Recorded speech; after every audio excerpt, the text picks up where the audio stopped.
Yeah. Can you hear me? Oh, you can hear me.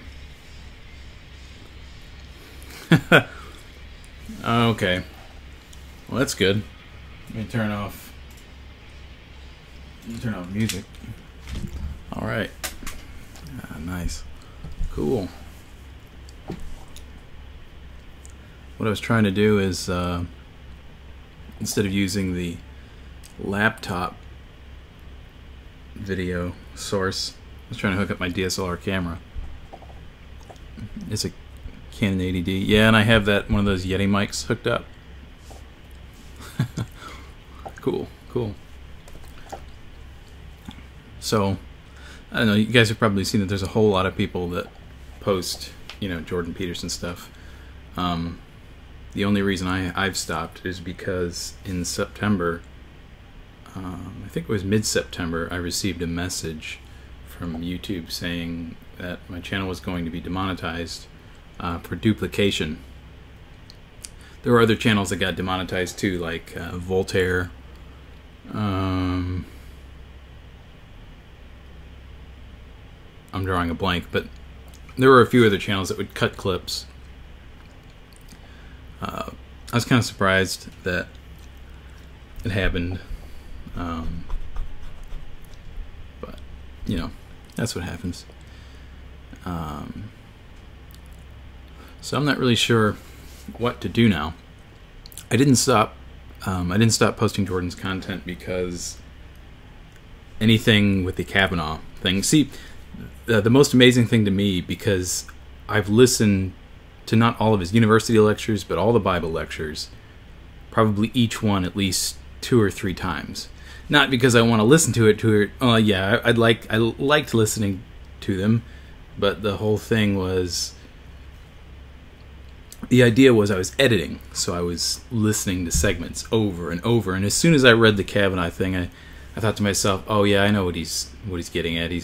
Even though he didn't explain it till later, I instantly knew, probably because, if all the stuff he says on YouTube is any indication of his personality, which you would imagine it would be, the idea was that maybe Kavanaugh should back off and, let there be peace rather than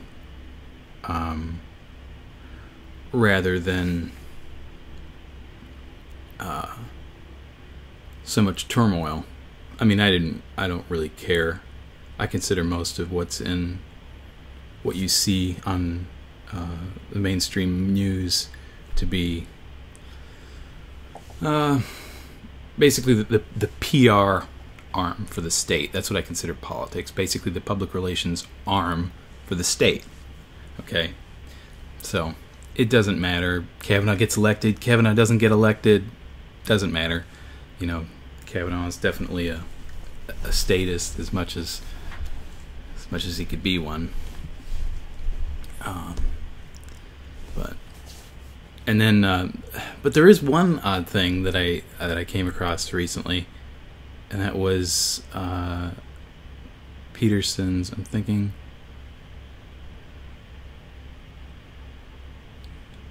how to thank you. You need help here. I don't know what that means. What kind of help do I need? But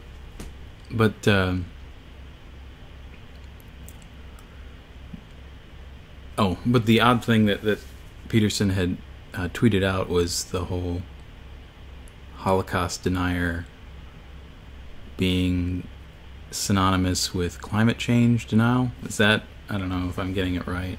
Do you guys remember that tweet? I don't follow Jordan Peterson's Twitter that often, but I've tried to get in contact with publicists to ask for permission to rebroadcast this stuff so I could forward an email to YouTube and hopefully get remonetized. I don't know that that's going to happen, but so yeah.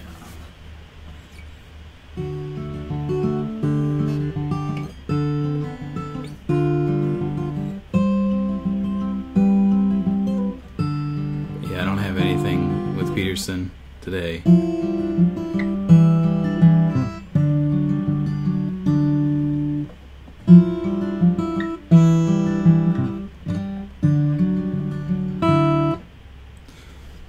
penguins are upside down.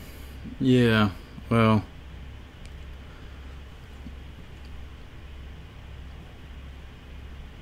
it's fine with me.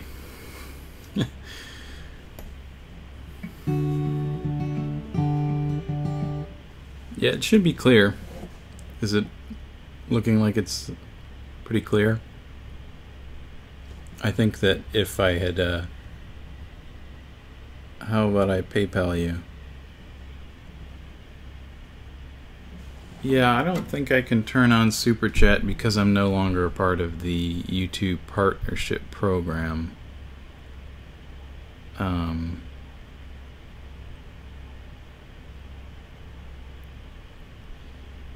Well, that's good. I think the video would probably be even clearer if I had a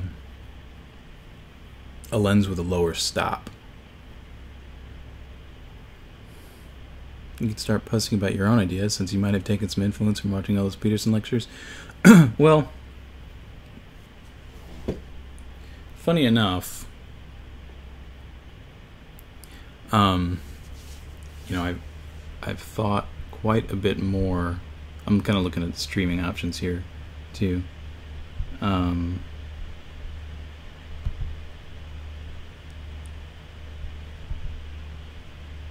you have a song for us?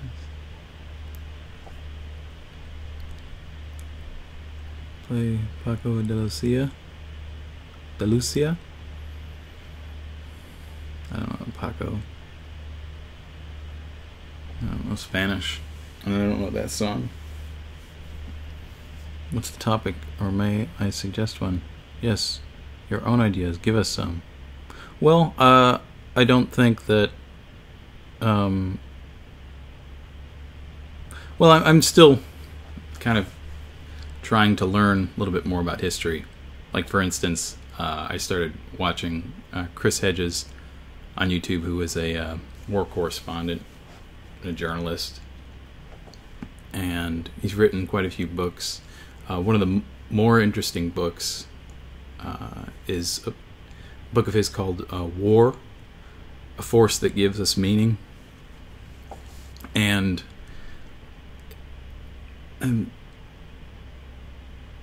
sorry, I get sidetracked. I start to want to read the chat.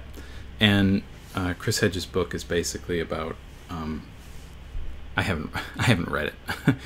I've got Hedges' newest book, America: The Farewell Tour.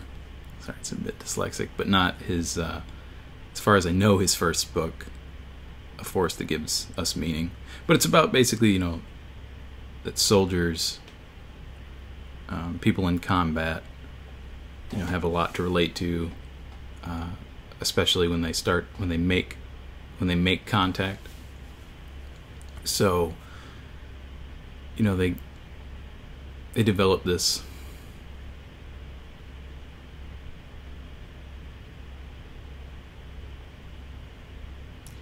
I don't know. It just gives soldiers meaning. Combat gives soldiers meaning. And when they come home, it becomes a whole lot more difficult to assimilate to something that doesn't recognize combat at all. Someone asked me, you know, some of your own ideas. Well, I've recently found out that some of the people that brought us, if you're an employee in the United States, in the early 20th century, workers had a lot to be upset about. Their living conditions were bad. They worked a tremendous amount of hours for little pay, for, as far as I know, next to no ability to advance at all in society. That's the majority. No, it's just a generalization. So, you know, workers started to strike, and but an organization, the Industrial Workers of the World, which was a socialist organization, which had both socialists and communists in it, advocated on the behalf of American workers to strike. And from what I've read, the beginning of the strikes, the beginning of the strikes were peaceful, nonviolent. And the state, not just the state, sorry, not the state at first, but first corporations were, you know, became very apprehensive to the idea of strike, from what I've read. And so they started to hire militias and local organizations to try and police and intimidate and use violence against the peaceful protests, to the point where when the protests became so out of hand, the companies would petition the state, and the state would petition the federal government, and then they would bring in the military to put down strikes. And, you know, I don't know, I'm not that, I don't know that much about history, but, you know, I try and look at parallels that are happening. And, you know, one thing that I saw,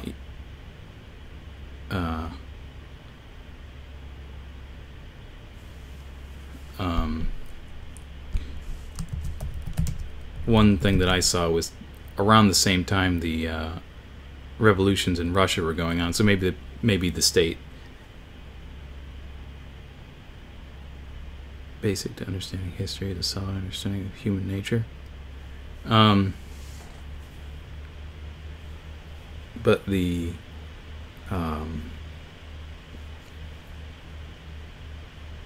so maybe the state thought that what was happening in Eastern Europe was going to happen in the United States.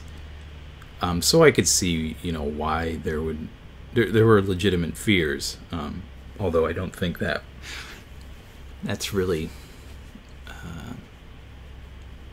that's the truth. It's just one possibility. So I find it very interesting that socialists and communists are the ones that advocated and eventually got to giving the better living standard of the American employee. You know, if you're self-employed, you know, you don't follow the same guidelines. I'm lucky now because I'm self-employed. I'm a cabinet installer, you know, amateurish carpenter, but much better in finished carpentry than rough carpentry. But I'm not an employee, so, you know, I'm lucky in a lot of ways. And, you know, people, I've left comments in comment sections. This guy is boring. Nice. Low key. Well, I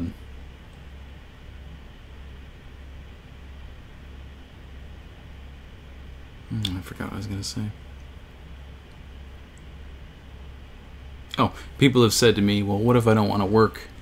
So all those socialist movements, the communist movements, the strikes, basically gave you, the American worker, like an 8-hour working day, weekends, a better standard of living. And, you know, where that contrasts with Peterson's idea that, you know, you shouldn't, it's not a good idea to place a group above you, you know, if I'm saying it correctly. Well, the idea is that they're not, you know. These people are not only advocating for a better living standard for everybody else, but also for themselves. So, and people have tried to rebut the idea, well, you know, what if I don't want to work 8 hours? Well, what if I want to work 12 hours or 14 hours?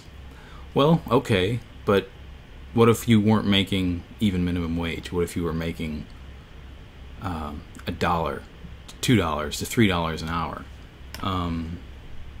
You know, working a 16-hour days for $3 an hour would be really rough. And something that I've recently learned about in the libertarian camp was Ludwig von Mises was actually advocating for workers across the world so that trade could flow freely, that workers, like I said, across the world would be paid the same. So the migrant workers would be paid.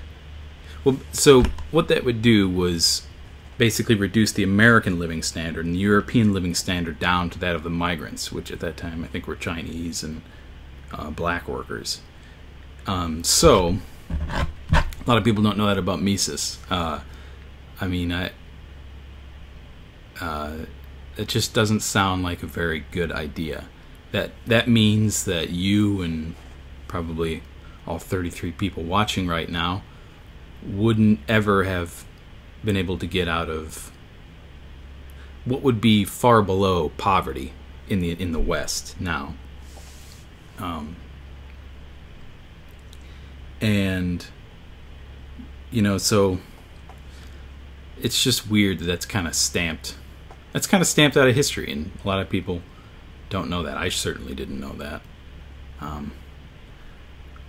I don't, you know, I don't have any type of ideology I believe that will fix anything.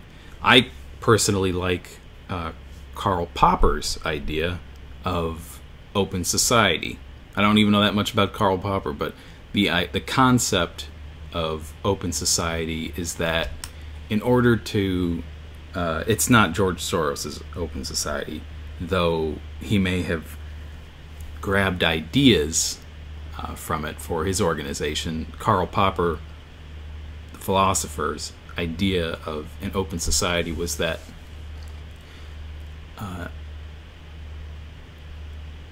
that everything is in flux and ideas are dynamic and times change, and that you constantly have to figure out what's going to work, and if that means experimenting with different social ideas, or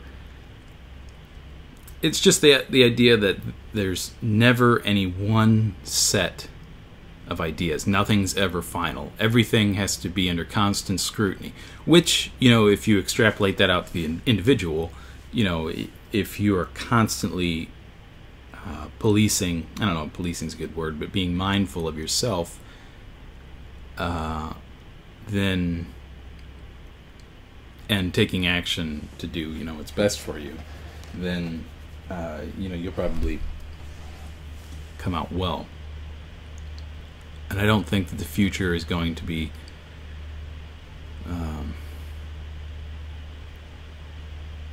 I don't think that Americans, especially in the future, are going to survive in the exact same system that they have now.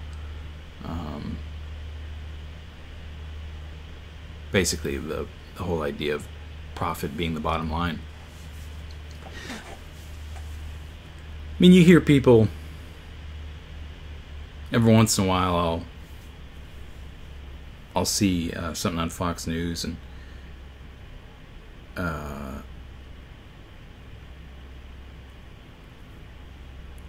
there was a segment, I think it was on Fox Business News, and this guy was saying, well, how do, you know, what arguments do you use against people who claim that socialism is the answer? And he said, well, just look at the internet. Well, you know, that's another thing that you have to know something about. And, you know, whereas, you know, eBay was the perfect example of a free market to begin with, I don't know that it's still like that. Free markets existed on the internet, but the internet itself is the product of a socialist institution, a centralized institution, the United States military and the Department of Defense Advanced Research. You know, it was ARPANET before it became the internet. So no, socialism gave you the internet. You know, tax dollars gave you, you know, what we enjoy today. And something that I don't know that much about, but as far as I know, Marxism is a critique. You know, it's like saying that, you know, I guess I'm trying to say that Marxism didn't kill however many people in Europe. Well, you know, Stalin was in Eastern Europe. You know, Stalin was basically a thug. He was a lot like the United States organized criminals. You know, he was basically just a gangster who rose to the head of the state. But Marxism is a critique of financial institutions, or economics. Marxism is a critique of economics. I don't know that much about Marxism, but like I said, the idea would be that Marxism didn't kill however many people. That would be like saying that algebra killed the people in Nagasaki or Hiroshima. You know, it's not, you can't make that distinction. You know, as much as Peterson says that Marxism is a philosophy of resentment, that may be true. You know, I don't know that much about Marx. One thing that I've heard from people who have read Marx more that's interesting is that Marx spoke out against financial speculation. Much of what gives Western societies the bubbles that are created. The housing bubble, the securities bubble, the bubble that we have now that's bursting. Not only is it bad for, well, I don't know why it would be bad for people on the way up, but on the way down, when the bubble bursts, you have the financial institutions, the banks, that just go ahead and buy up all the assets of the people that can no longer afford things. So, you know, it would seem that Marx had some good ideas, though his character, the character of his person, wasn't admirable. But, you know, maybe some of his ideas, maybe some ideas of Marxism are worth noting. You know, obviously, private property seems like a pretty good thing to me.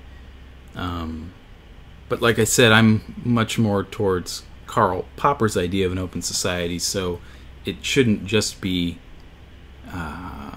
you know, straight capitalism or straight socialism. You know, it should be basically, there should be little experiments in the economy. Companies, you know, for instance, as far as I know, in Germany, for corporations that have over 1,000, for corporations that have over 1,000 or so people,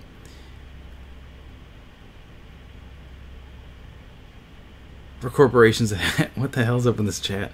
For corporations that have more than 1,000 or so people, the executives are actually voted on by the workers. I don't know if that's true. I've heard that. If that is true, you know, that's,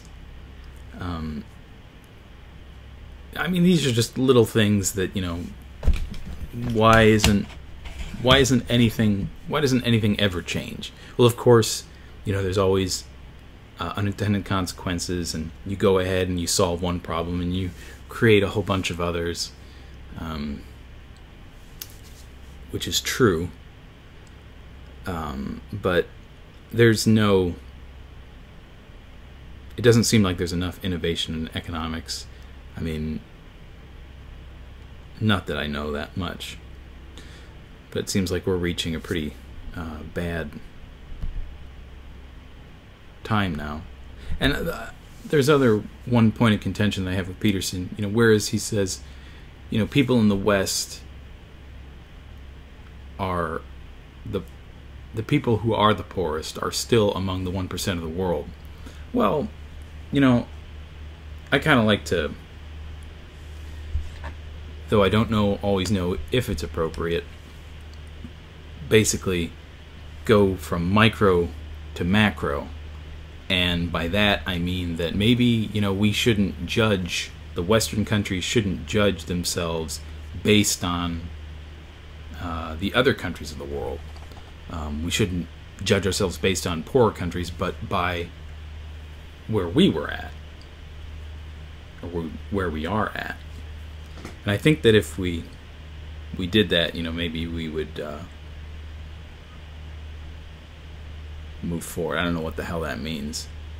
I mean, if I was, an executive making a whole lot of money, it would basically just be the status quo for me. So I can understand why things don't change, or they change very slowly. I'm just kind of rambling. What are your thoughts on the reason behind almost everyone in the Federal Reserve? I don't know anything about that.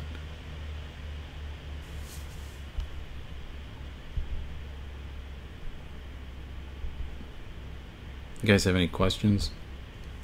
I don't know if I can answer anything.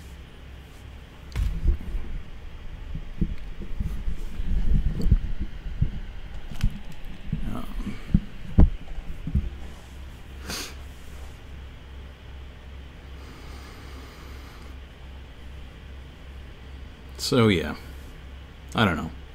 Ideas I have are still being formulated, but I don't think it's ever a good idea to just write off all of something. I mean, financial speculation, financial gambling used to be illegal, and now it's not. The idea that speculation is a good thing because, speculation can be a good thing because then it allows banks to lend more money, so an economy can be more productive. I've read that in some article. It was probably some bank-funded article, or somebody that was paying, for those views to be put out. I don't know, but Karl Popper's Open Society, the philosopher Karl Popper, and the idea of open society. Now, that's not, as far as I know, that's not open borders. That's not, let all migrants in. That's more of a way, I think, to organize a state.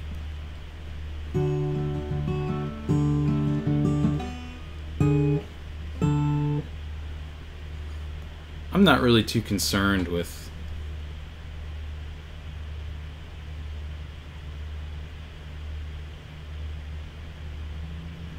the Jews so much. I don't really understand why is that such a big thing in the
That's a little something I wrote a few days ago. Just simple, stupid shit.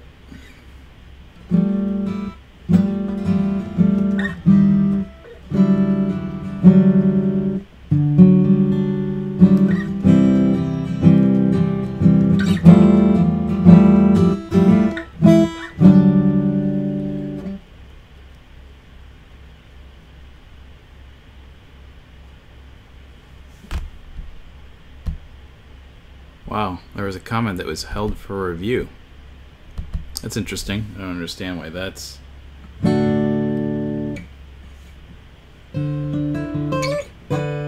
don't pay a whole lot of attention to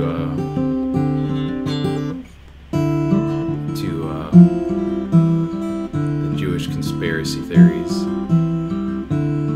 They really don't make too much sense to me.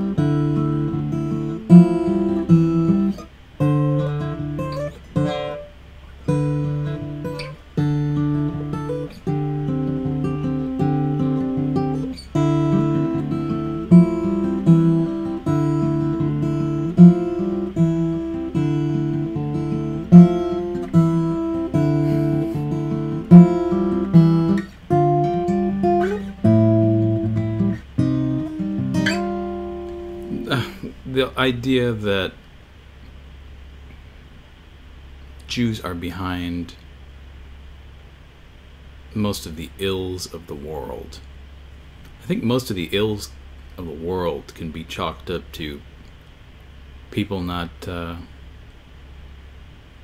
first, the degradation of the family. That's the primary reason in the West for the breakdown of everything. The breakdown, I don't even know what that means. You know, the thing is if people wanted to get up and start making noise like is being done in France, then things would change.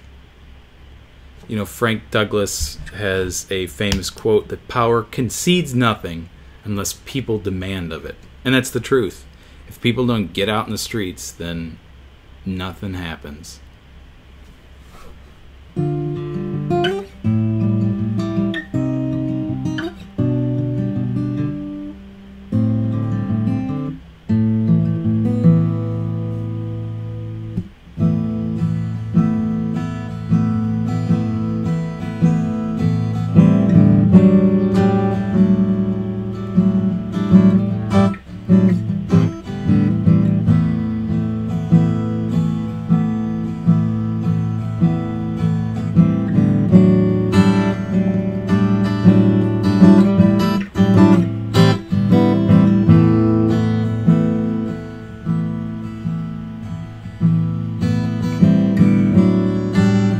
Minimalism.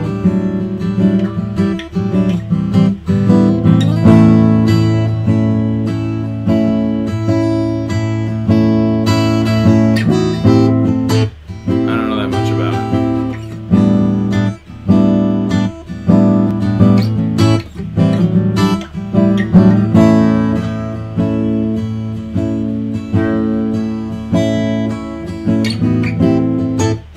It's like an art form?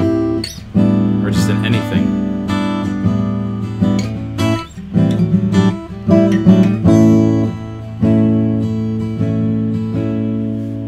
I don't know that much about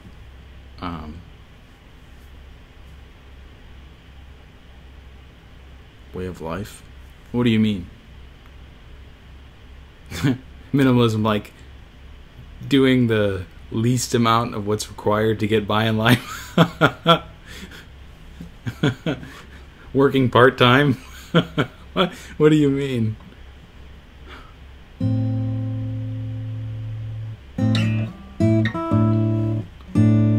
Oh, I don't quite understand what you mean by, hey, it's Jordan Peterson's guitar son. No, this isn't his son, man.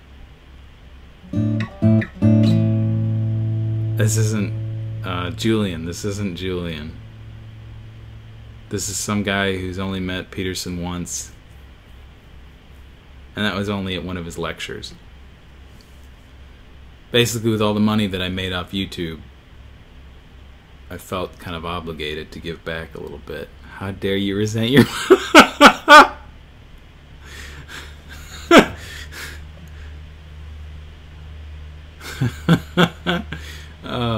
Minimalistic way of life, living on minimal things, anti-capitalism. Living in a van, having one plate, one spoon, and barely any necessity. Living in a van. I don't...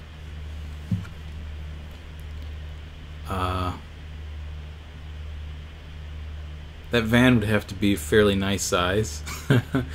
Having one plate. Yeah, I'm cool with having one plate and one set of utensils until you got people that come over, and then what the hell do you do then? You know? You know, if it's a girl, you can eat off the same plate, but, you know, if it's a bunch of people you don't know, not everybody's going to want to eat off that one plate and use the same fork.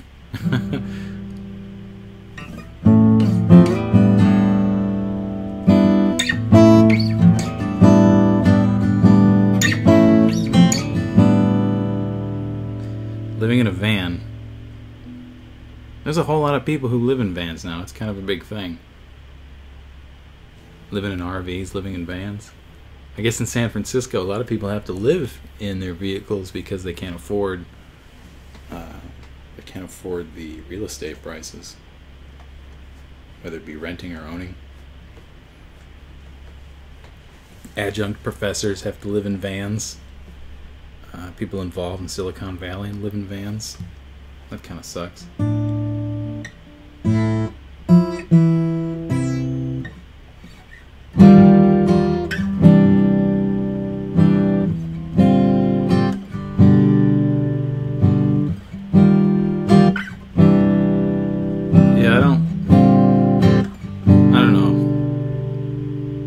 I think that if I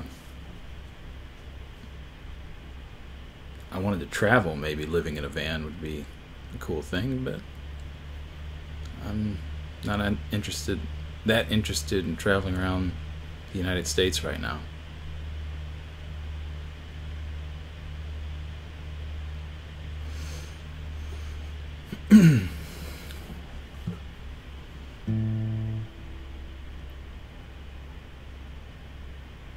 Minimal things, anti-capitalism.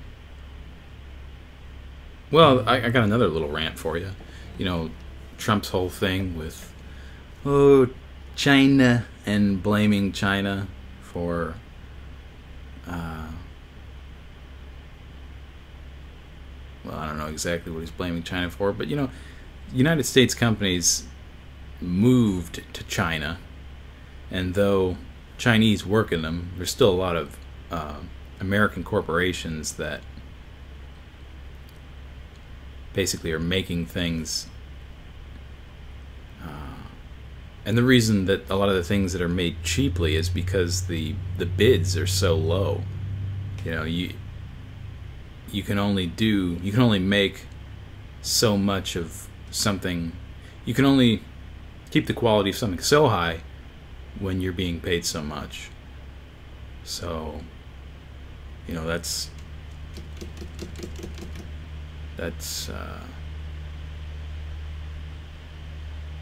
what I've heard.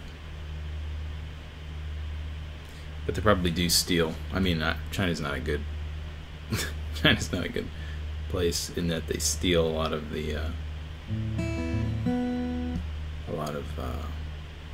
technology when they can. But I kind of find it interesting that people would think that a state would not. I mean, a state is ruthless. You know what I mean? Our federal government is ruthless. You know, when you're in the geopolitical game, I don't think that there are any rules. I think it's basically what you can get away with. And that's it. You know? When there's egg on your face, and you take a step back, but it's a different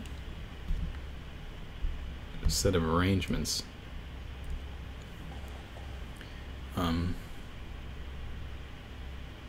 You guys have any questions? Any other questions?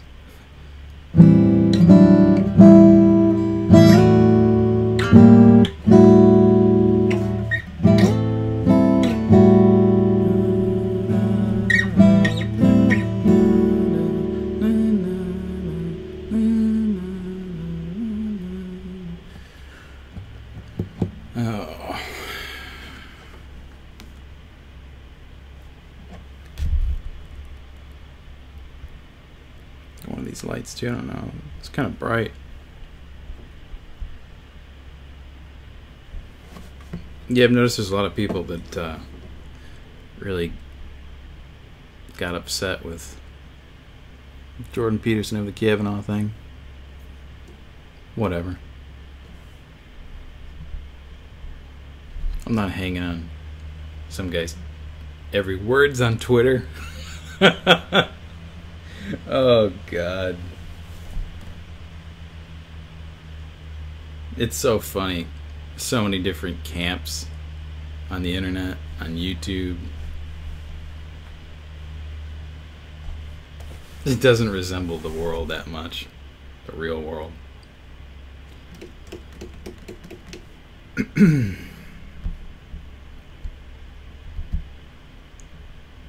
I don't know that many original songs, so I can't play you. All I used to do on guitar was learn other people's songs. But probably for 5-6 years I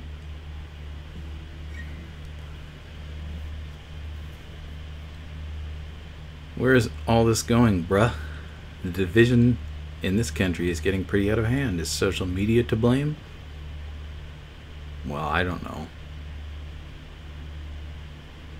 I don't know anything, but where is all this going? Probably into just more division. I couldn't really see it going anywhere else besides that right now. Is social media to blame?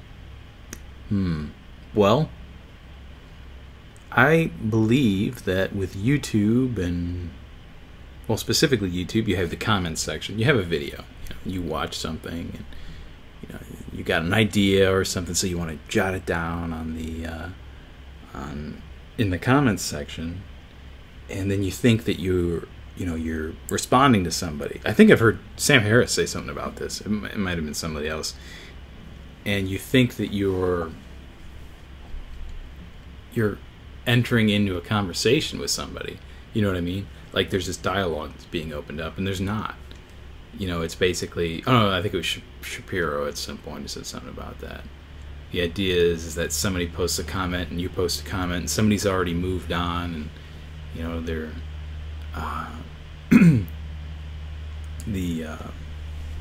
the context isn't there anymore. I don't know. But is social media to blame? Well, people face to face and people in a comment section are two entirely different things. People get really upset and butthurt in comment sections that probably wouldn't happen on in real life, in reality. But yeah, I don't know where it's going. Like I said, more division.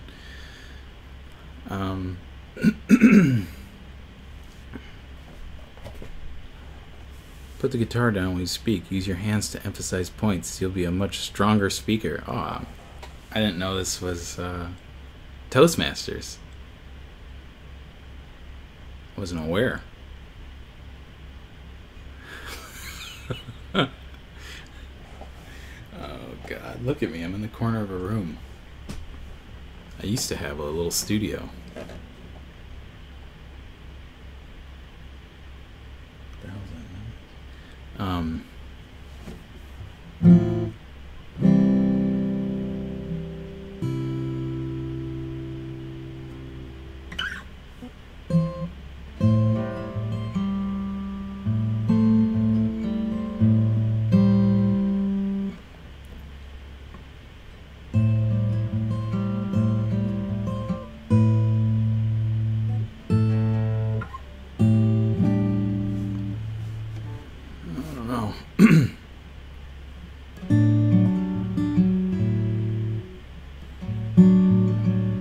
You got anything else?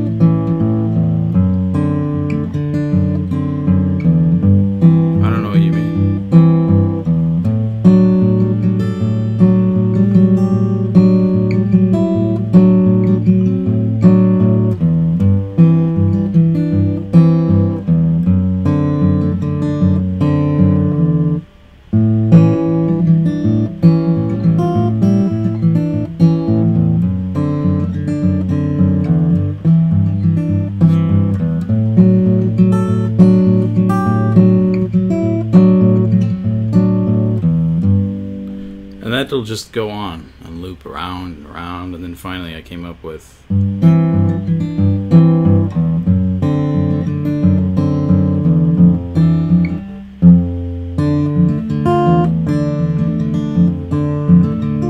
little bit darker.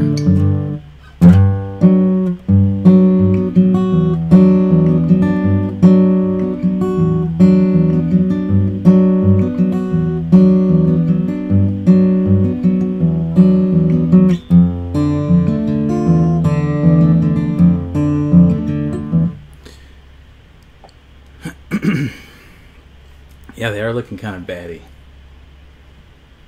They are birds. Wait, bats aren't birds, are they?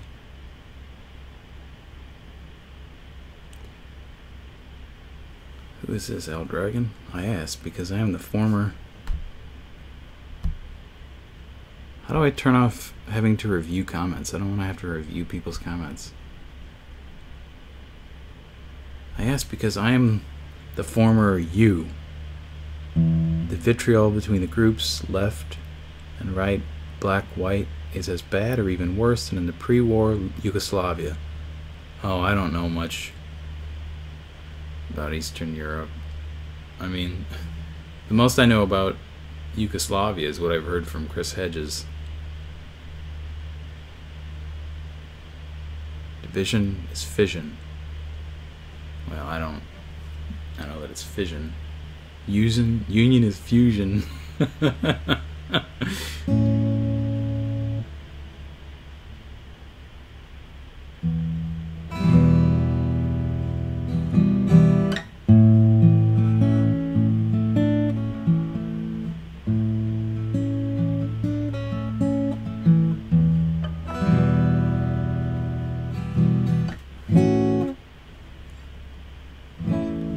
Yeah, it's kind of nice being able to take scientific concepts and apply them to other areas in life.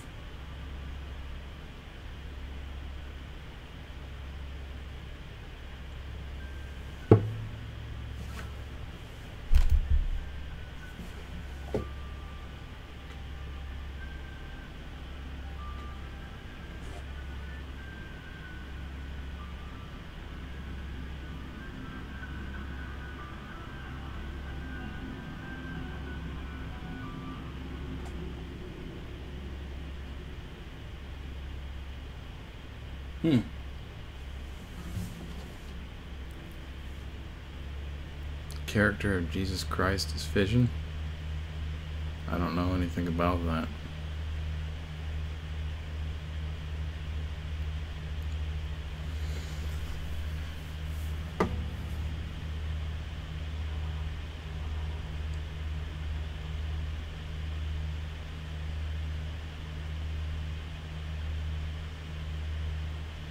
Why do you think Jesus Christ came to divide? Yeah. Oh, is that what that is? It's about the Salvation Army band? I don't know. Somebody was blasting some music. I heard a... oh, you know, you're right. That's what it is. It's the subdivision that I live in. The homeowners association is really involved. So there's a... they bring the fire trucks around and they'll have music playing and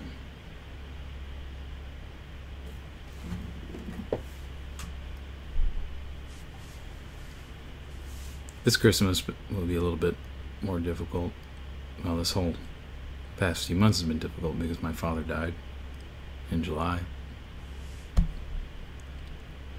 That's been tough.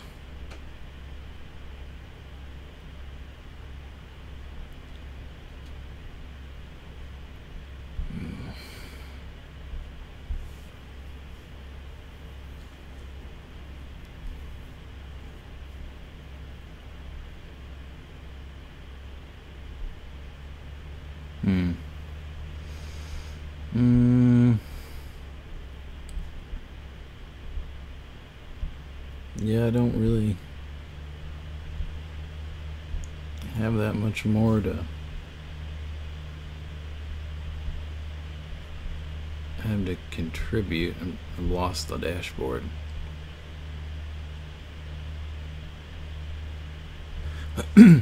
How did he pass?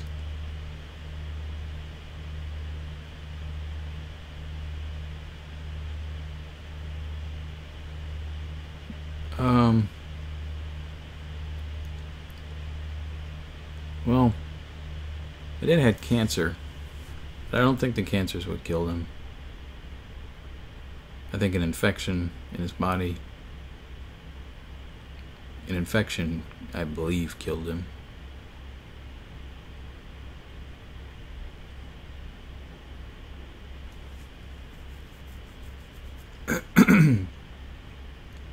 Yeah.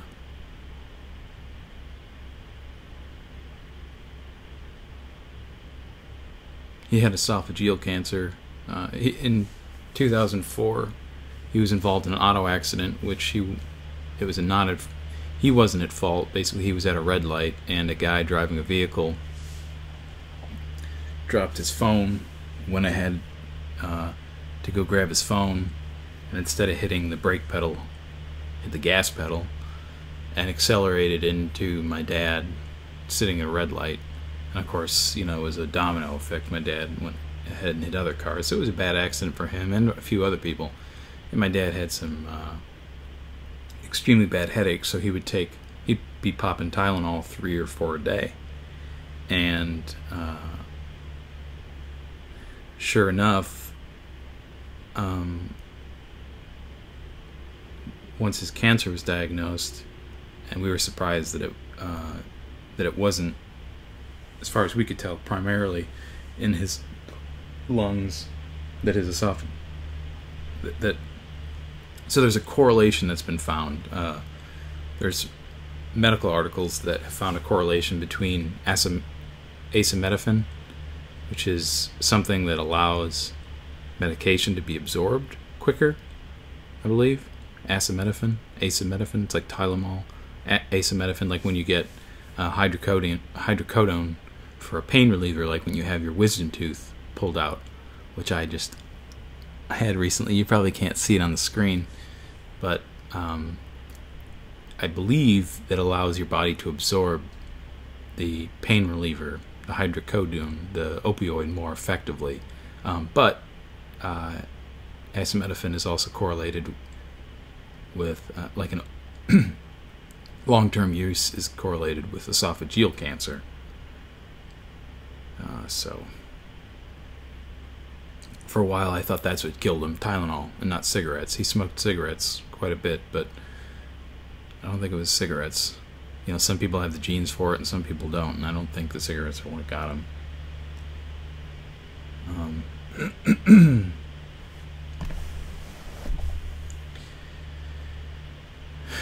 So, yeah. Open up a bit about yourself. Well, my mind's kind of blank. I don't know. What do you want to know? I didn't know that. It's made from the poison from apricots. Like, what is it, synthesized from the apricots or something? I don't know.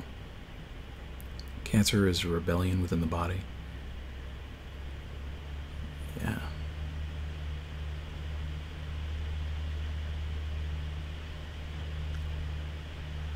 Yeah. Well, I'm upset. The ad revenue that I was getting from Peterson's repostings were pretty substantial for a while.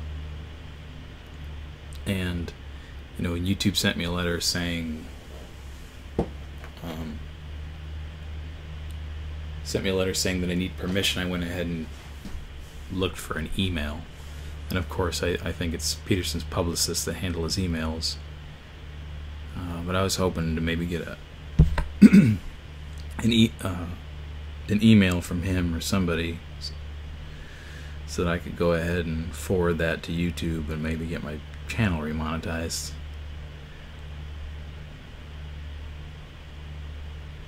I mean, yeah.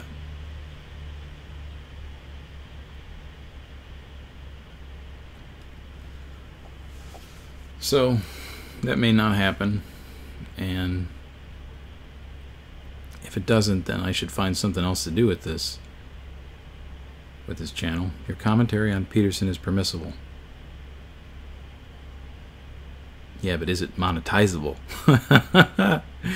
You know what I mean? I didn't start doing the clip thing for the money, but when the money started rolling, it was kind of nice, and I thought, oh, this is decent, and it just like hockey sticked, and then when the video that I uploaded that got the most views in the shortest amount of time was an accident, because I was clipping like 5 minute long clips, and I accidentally posted, because I had ripped the video and then I went ahead and clipped it. Like I had like 3 clips done, and then I accidentally closed one of the folders. So I went back, opened the folder, dragged it over to the upload thing, and uploaded it. And I'm looking at it, thinking, what the hell? And it took 15 minutes to upload, and it was a Geenstock interview right after the Kathy Newman. And I'm sitting here like, what the hell? Why did this video take so long? Why is it taking so long to upload? And of course, I'm doing something else. You know, I have this desktop computer, and I was doing something, talking to one of my friends, and I go back and I look at my laptop, and I go back, and I'm like, what the hell's taking so long? And sure enough, I uploaded the full video, and out of sheer laziness, I just thought to myself, I'm not even gonna worry about it. I'm just gonna, hey Joe, I'm just gonna let it hang out and whatever. I'll just get around to upload another video.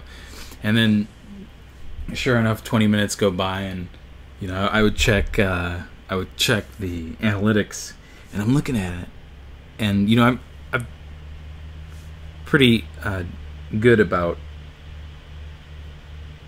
what statistics I should be following on. I'm not good with statistics, but averages I should be following. And it was like, man, this is like way beyond what I thought. And then I just kind of got greedy at that point. And I just started what the hell? And just start, it's like taking until your hand gets slapped. Well, I mean, you know, it's just like you wonder why things don't change in the States, you know, why you have a for-profit healthcare system that the insurance companies own everything, and you know, everyone wants to make it out like, oh, it can't change and it's for the better, and that's bullshit. The only reason it doesn't change is because you don't see people out in the street like in France. I mean, it's so bad in the States that doctors make mistakes and people die and people aren't accountable. And in Europe, in France, they're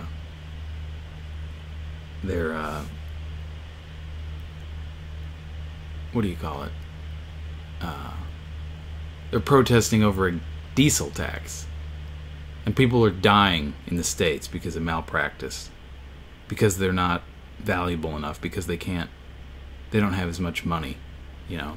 Their insurance company is not the type of insurance that your doctor will take. Lucky for me, in the few things that I've had recently, I've just been able to pay with cash, but you know, that's not the case with a lot of people.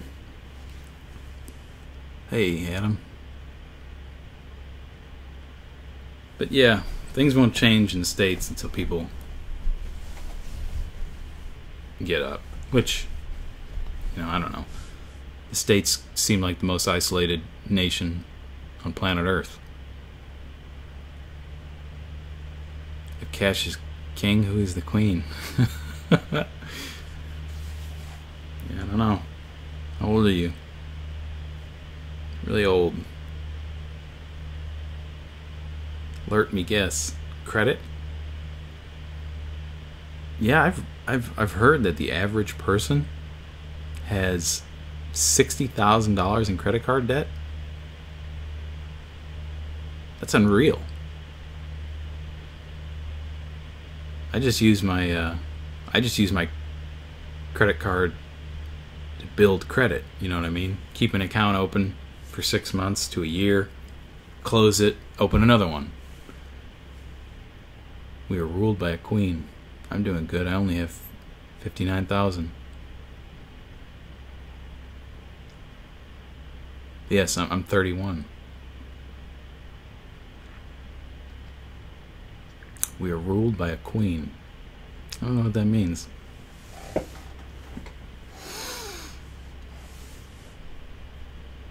Yeah, there's not a whole lot. I never enter into these with really anything to say, partly because I'm lazy. I mean, this entire thing was a test to see if my DSLR would handle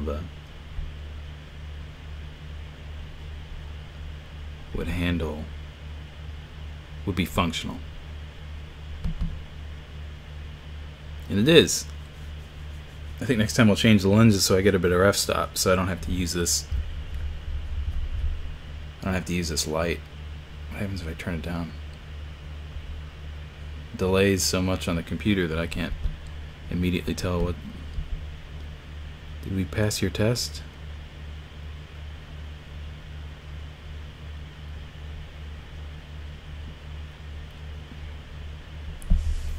Yeah.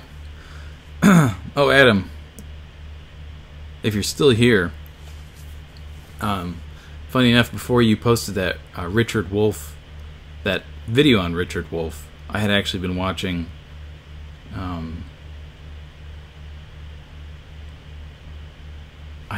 things on like Russia TV, well, Russia America, that channel, and along with Chris Hedges on Contact, I had seen Richard Wolff, and I don't really know so much about the...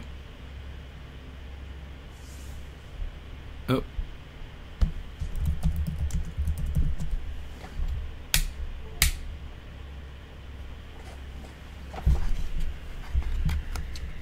Hold on. The camera died. Let me replace the battery.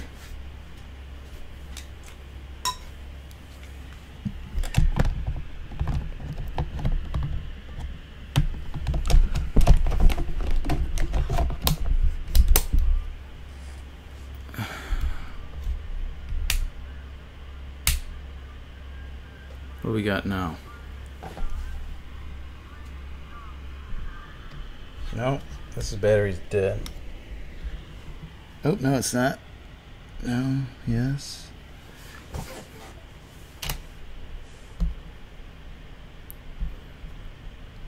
Okay. Sounds like he's wrestling liberals.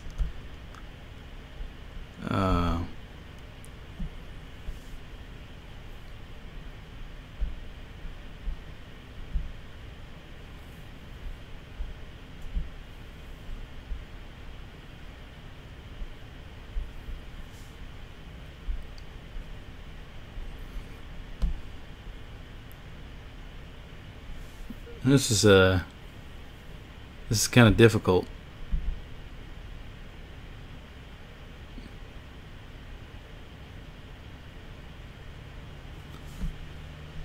Oh, the damn delay is so bad on the computer that I can't.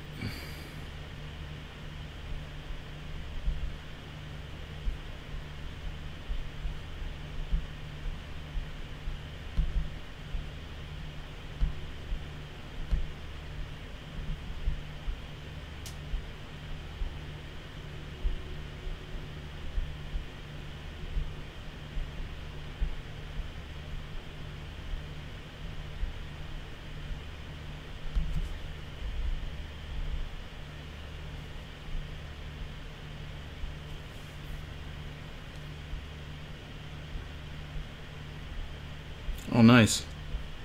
Should be able to see me now.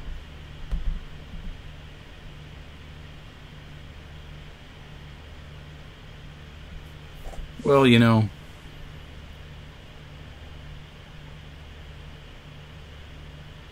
don't really like the whole idea of hating liberals. The whole idea was that, there again, the same people that brought the better living standard to the American employee were socialists and communists, the industrial workers of the world marching in the early 20th century, striking alongside workers so they could have a better living standard. Those people were liberals. And there again, if they hadn't existed, that, the majority of us would... well, I can understand your thing with abortion there, Joe. But the whole idea that if they hadn't existed, that the American worker would be paid probably as much as the Chinese worker, if not less. I mean, the American living standard we owe, I don't know about unfortunately, but we owe to people who were self-described communists and socialists in large part.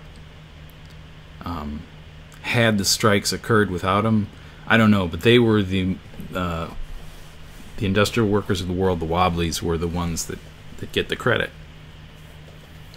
You don't learn that in school that much. So I don't like the idea of really hating liberals, but I guess the whole thing is that, you know, it's a catch-all term.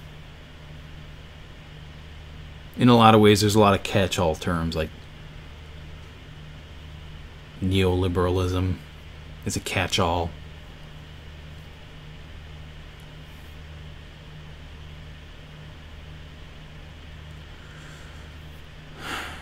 But I guess, yeah, I could see what you mean. I mean, I don't even consider kids out in the street in college as liberals. They're just kids doing stupid shit. Maybe they didn't get the angst out of their system when they were young. You know? I don't know.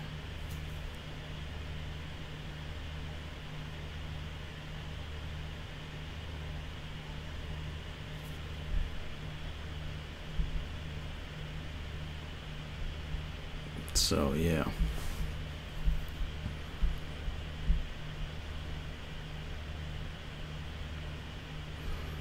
I don't really want to play any YouTube videos, because, like, play them on the screen, because if I do that, I could get copy struck. You know what I mean? Don't want that. That's the one thing I'm happy about, is that I don't have to deal with copyright strikes right now. Jordan Peterson's Maps of Meaning? That's not a good title.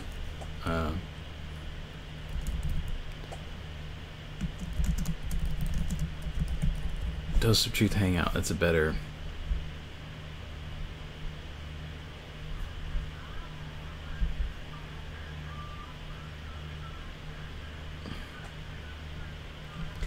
Yeah.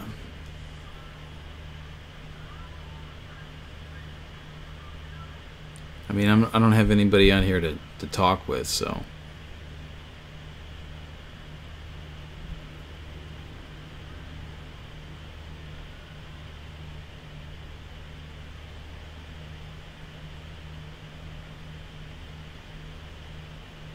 My face has a box on it? Oh, I'll fix that.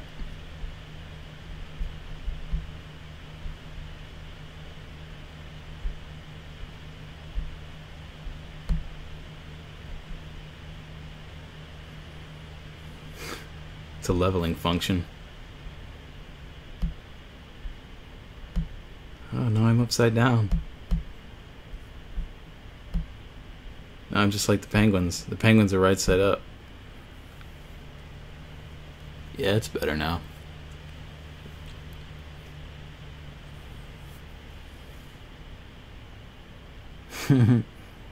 Yep, Eric, I am.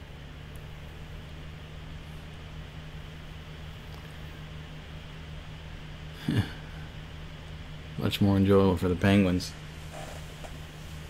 So I don't know what to do. Maybe I should bring the camera out with me and film me installing a kitchen. And maybe overlay it with some commentary.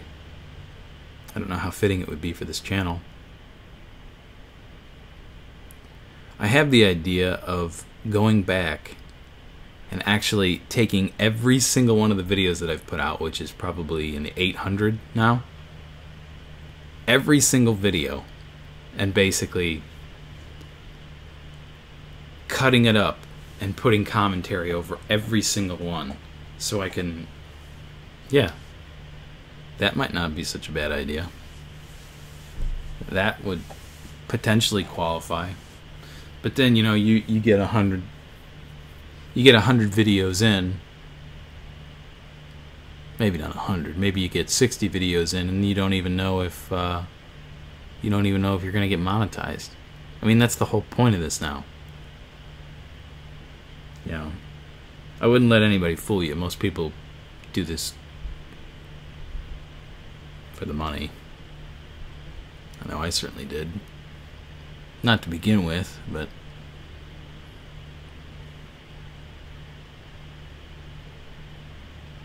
Those snacks, not snacks, they're just peanuts. Well, not peanuts, they're almonds. Walnuts. Hazelnuts.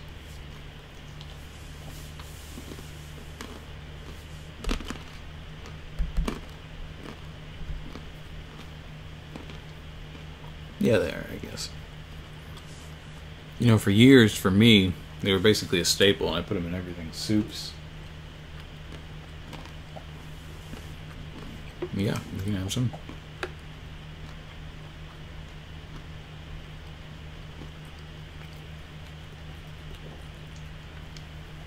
Yeah, that's true, Chris.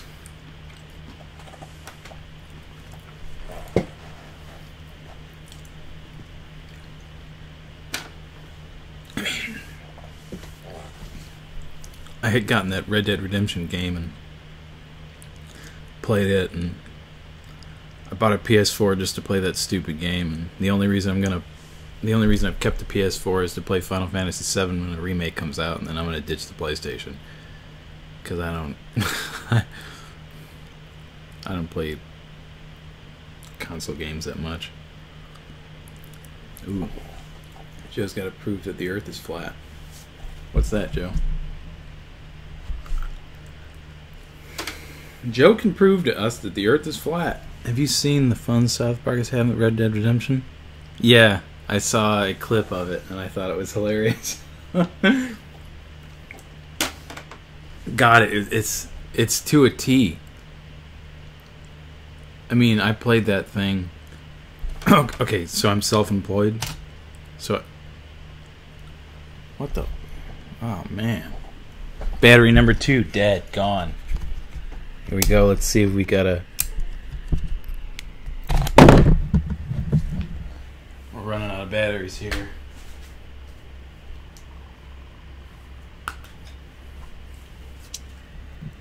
This may come to an early ending. I'm gonna go ahead and get one of those batteries that you plug in.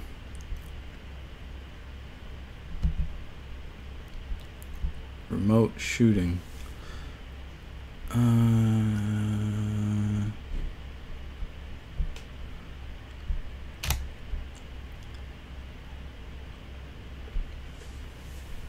don't know what you mean.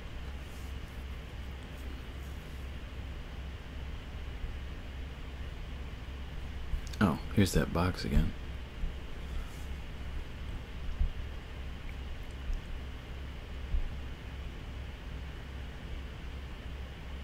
Get a webcam that plugs into your PC.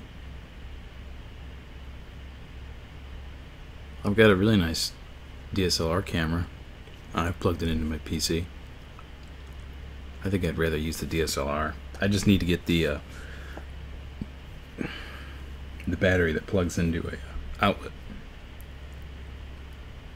You know what I mean? Know what I mean?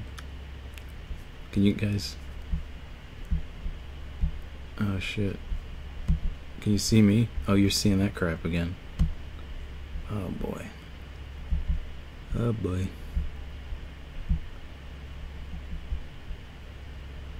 Oh boy. Let's see if we can fix this. Yeah, see, it's going on here.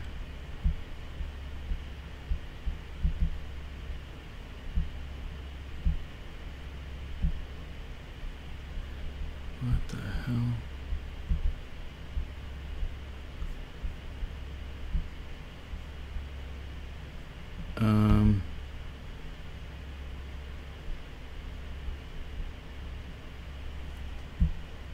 What the hell? Huh. Oh man.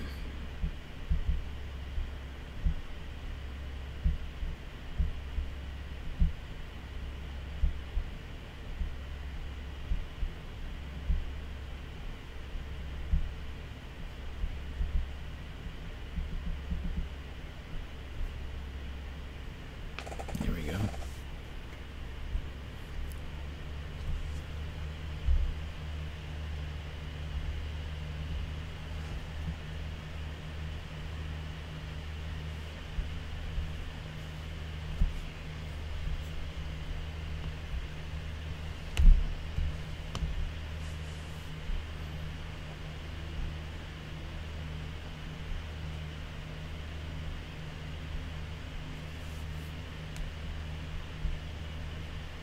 Oh shit.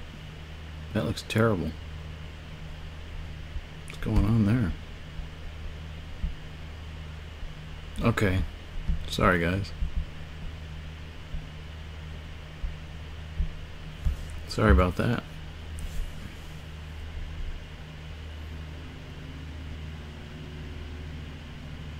Don't tip pizza delivery persons who deliver odd number of pizza slices. They've already had their tip from your meal.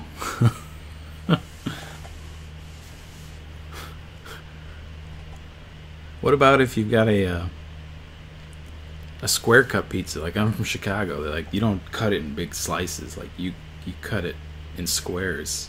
You know, kind of like how the city is laid out. You know what I mean? In a real grid-like fashion. You're gonna sit there and count all those pieces and see if you got an even or odd number. Oh man. Yeah.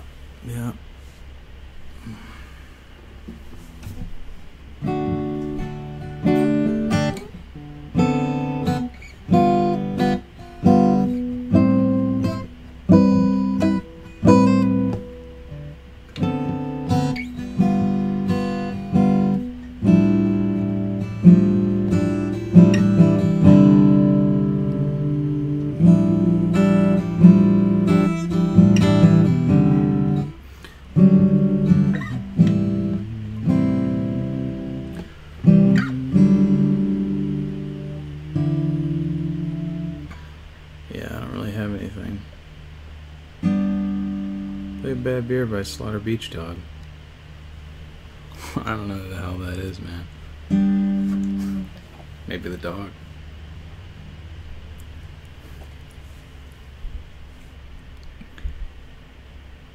Yep, maybe the dog. So, seems like everything's coming to an end here.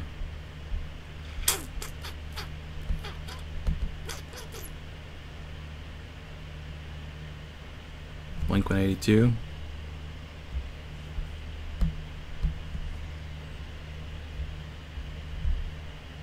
It's been a long time since I heard Blink-182.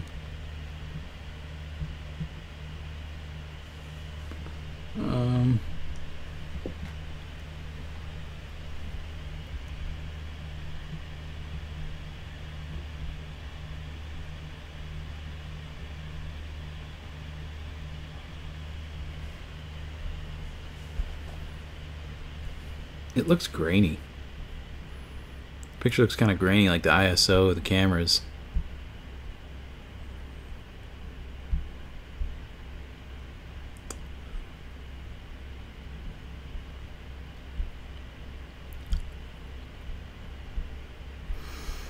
Well, yep. So what do we got? Anything else?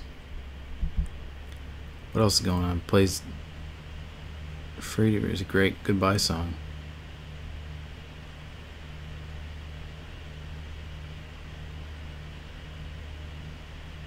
Free Bird is the most requested song. I could play the one song that I played last time on here.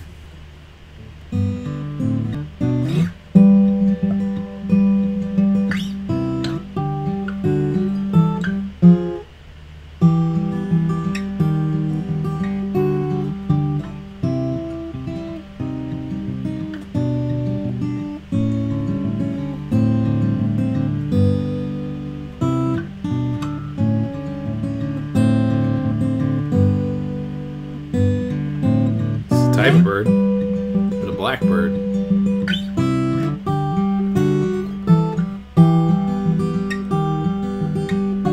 Well, I guess since the 14th Amendment, the blackbird's free now.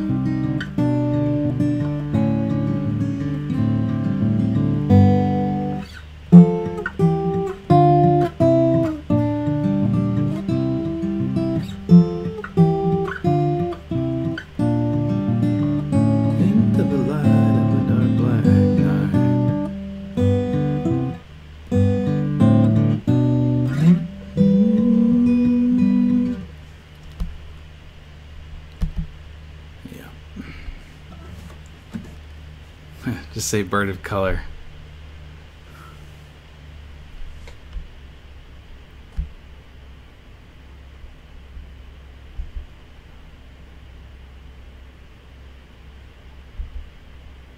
Yo, why won't Jordan Peterson say he believes in God?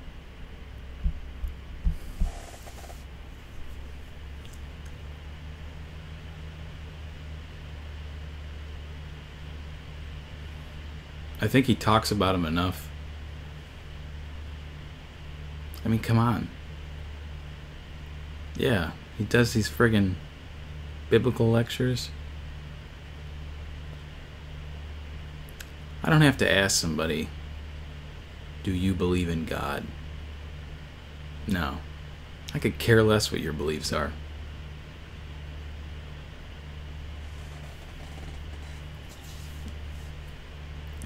Let's just get back to real talk. Oh, yeah. Oh, I'm sorry.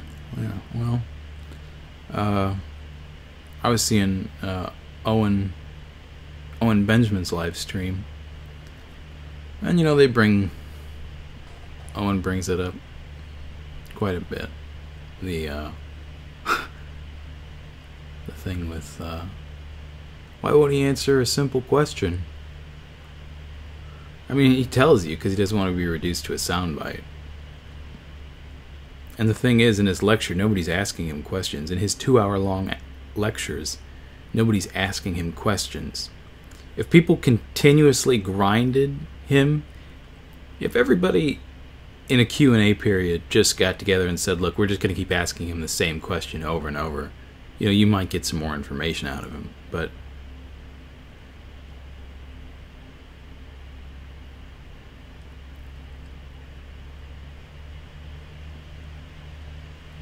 it's fine with me. I don't expect a bunch of new information to come out of him.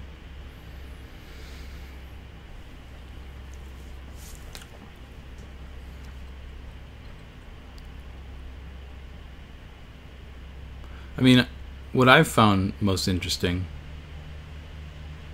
was that he was putting biblical stories into perspective to the point where a mechanic friend of mine, who I had come out and do the struts, the rear struts on my car, you know, he's a really religious guy, and we're sitting down and I was talking about, oh, you know, I do this thing on YouTube, I cut clips. He's like, oh yeah, okay, well, you know, what do you do? And I said, well, there's this clinical psychologist out of Toronto, he's a university professor. He ran a private practice, all this, yada, yada, yada. I start talking about the biblical lectures. So I start telling him about the,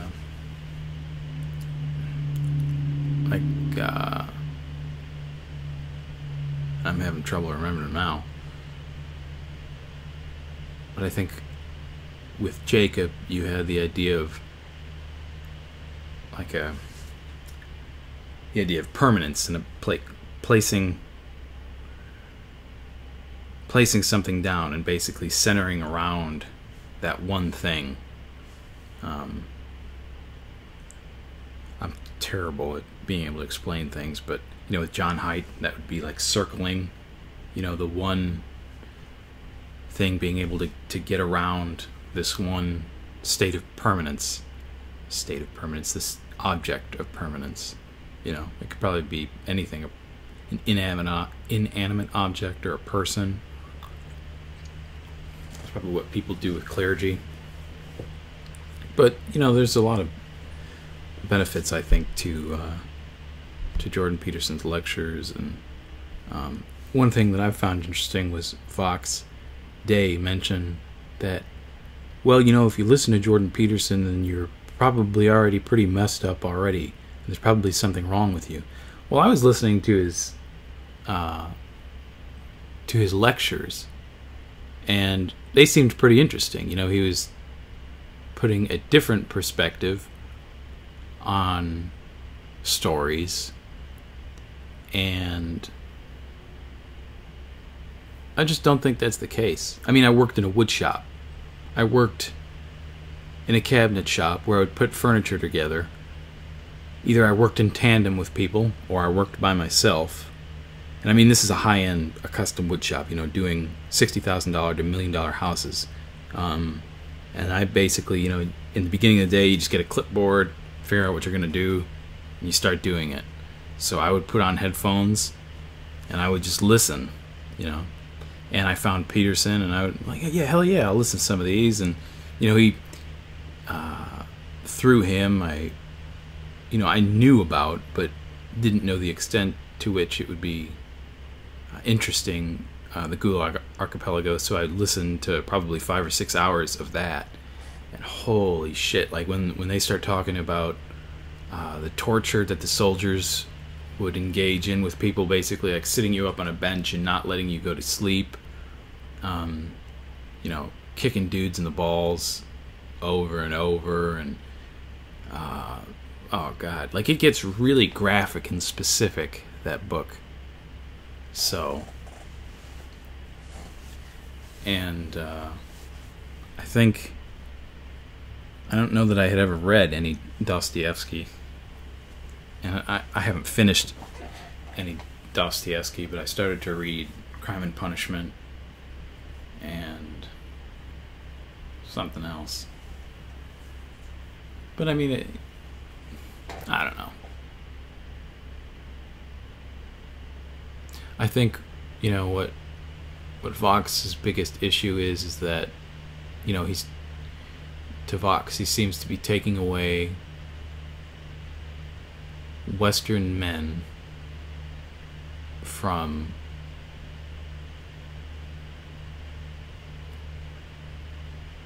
wanting to group up to be able to fight the migrant crisis. That, and that, you know, Vox would say that, you know, he's not an intellectual.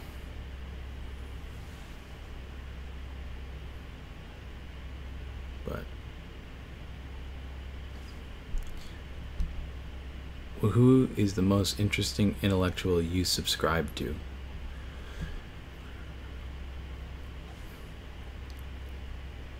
God, I don't know.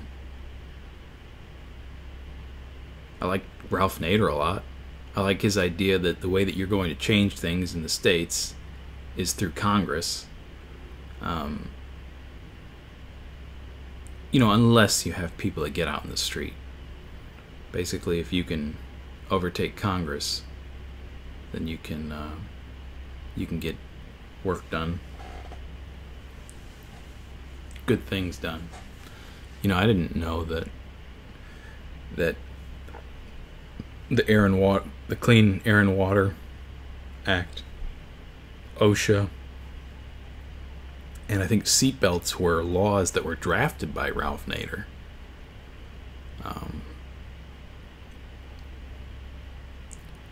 That's pretty interesting. I don't know. Chris Hedges is interesting too. You know, he's definitely a darker. He's got to be way darker than most people. I mean, he was a war correspondent. He was captured by the Iraqi, I think they were called the Republican Guard. I believe he said he was going to be murdered, but he ended up being turned over. He's been in so many different war-torn environments. I mean, Peterson can be dark, and he recommends reading a lot of dark literature, but, you know, Chris Hedges is a dark person. You know what I mean? You know, you got people like Jocko Willink and other people who are trained in the military, but, you know, Hedges is a lot closer to what, at least probably in the beginning of his career as being a bureau chief, is a lot closer to what a U.S. citizen is a lot closer to how a U.S. citizen would react if they were to see war. Can you recommend some dark literature?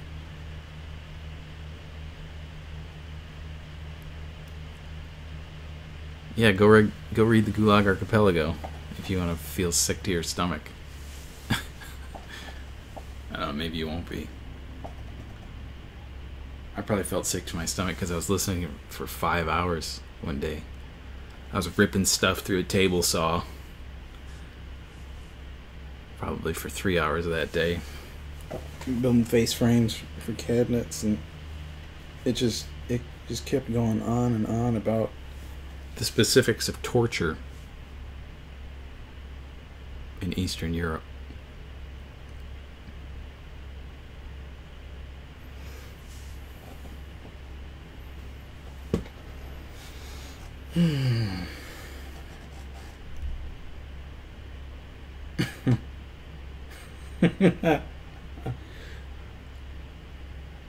Yeah.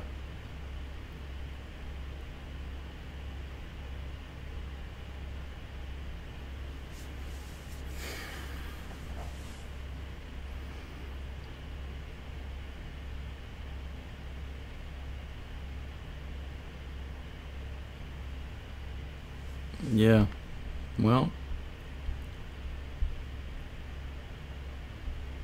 I'm kind of interested. They have the audiobook for Gulag. Is it unabridged? Yeah, because that's the thing, is you got to read the unabridged version, right? You got to read every single word of Solzhenitsyn's work. You know, I've thought of the perfect screenplay. I call it perfect, but basically it would open up with Solzhenitsyn's Harvard speech, basically talking to the individuals, and then slowly it would like transition to Solzhenitsyn being in a cell, and it would basically, the film would revolve around, you know, different people who had told him different stories. I don't know that much about Solzhenitsyn or how he collected a lot of those stories for that piece of work, but I think it would be a really interesting movie. It could be a really interesting film if created correctly. Probably better than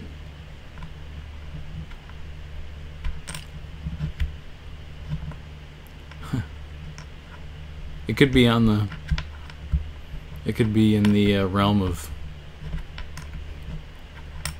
like a Schindler's List. Except you can't use Liam Neeson anymore because of his Hollywood's obsession with him and Taken. It's like everything's been reduced to a meme, and his is the Taken meme, right? So you'd have to find somebody else to play Solzhenitsyn, but it would be a good story, good film. Could be a Hollywood film too.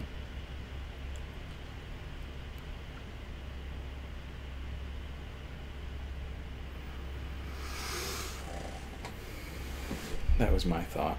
I've done some videography work. I do some videography work now for a company out of Rochester, New York. CGI. Basically, I just shoot the raw content and send it off, and they edit it down. I do that in the carpentry.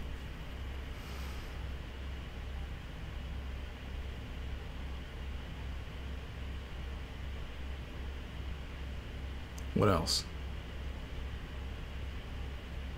As soon as I listen to JP, all the symbolism he talks about now jumps at me when I watch movies. Like what?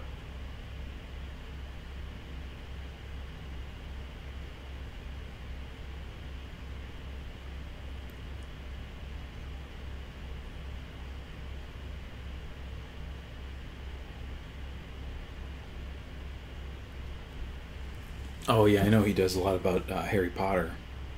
Remember The Lion King, and Harry Potter, Pinocchio.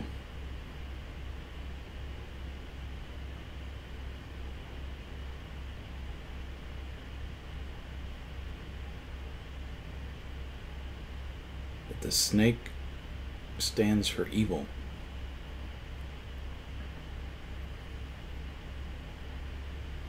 Well, I thought that the snake also, yeah, I don't know if that's the only thing that the snake symbolizes, but that which man, the predator, or that which man has to pay attention to. Yeah, evil. Yeah.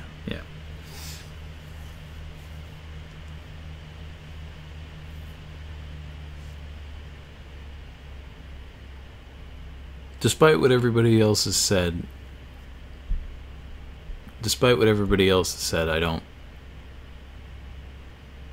I think Peterson has been a net benefit to people. I don't know what that means.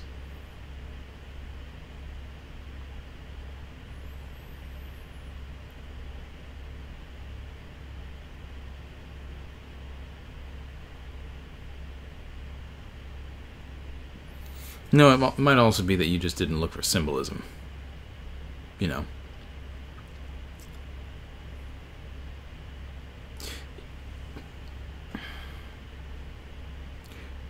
A director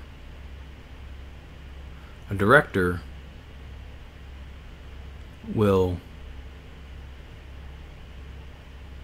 depending on what capacity the director is acting in, but let's say somebody wrote a screenplay, he'll go ahead and he'll take that screenplay and he'll pick out what he wants to he'll pick out exactly the symbolism that he wants to highlight. And if you but if you listen to the commentary of a movie, you can listen to a director talking about, oh, I lit this way and I framed the shot this way, and I let the vase stay in the left part of the shot to symbolize the person past the. When you hear these things, you think like, how the hell would I ever get that? Why would I think that the light in the back room being left on back there would mean something? You know what I mean? And it could just be that they watch these shots, they see these scenes afterward, and they come up with it. People loathe Peterson for his suggesting that Kavanaugh quit after winning. Like I said, I knew exactly what Peterson meant. Peterson's message has been consistently that sometimes it's better to go for peace than it is to go for war. And as soon as I read that, it took me less than 10 seconds, and I went, oh, that's the whole peace. And then he said that. He said it days later, and I thought, yeah, that makes sense. And I didn't really care. I mean, I don't care if Kavanaugh is put in. You know what I mean? Like, I'm not for... I've not been a part of the state, so I'm not for the state. If I was in Kavanaugh's shoes, it'd be different. Or if I was a person who... It would be different. You know what I mean? You know what I mean. That if I was part of like Bush's era, if I was one of the people involved in drafting the Patriot Act, where Kavanaugh would go ahead and copyright it into law. See, the whole thing with Kavanaugh is everybody was watching this spectacle. And, to me, it's like, this is not what you should be paying attention to. Who is Kavanaugh? What did he vote on?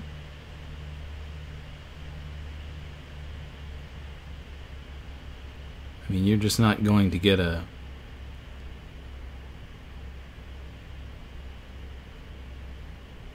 No, I think you should listen to everybody. No, I think...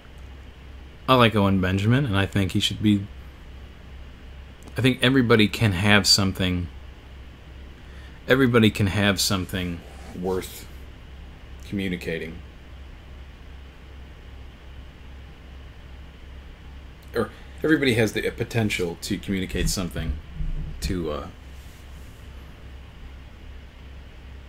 I don't know. Everybody has the potential to have something worth communicating. Yeah, constructive, just criticism. Right. Like, I am totally for the idea that if you hate somebody, though why would you hate somebody? I guess there's probably reasons. But if you don't like somebody, you should listen especially to those people. because they're going to be the ones who may have a grain of truth that they're willing to share with you. Whereas I like Owen Benjamin, I like Jordan Peterson, I like Vox Day, but you know, there's just every single one of those guys have said things that I go, oh yeah, no, nah.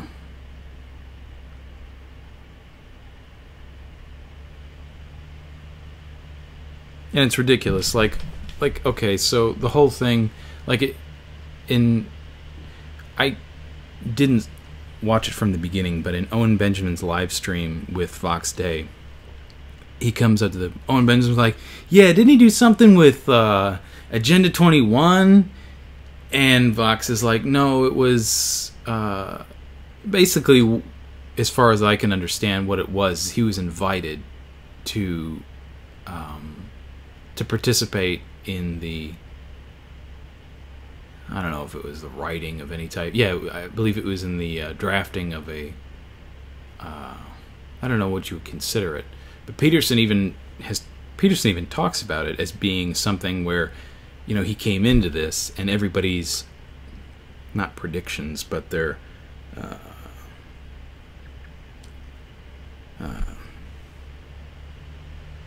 estimates, no, I don't know. Their projections, everybody's projections were very dark, you know, and he, as far as what he said, he came out and he said that it was different. Now, Vox probably read that. I think it's, I can't even remember what the article's called. Something for a sustainable future. Now, I'd have to read it to be able to say exactly.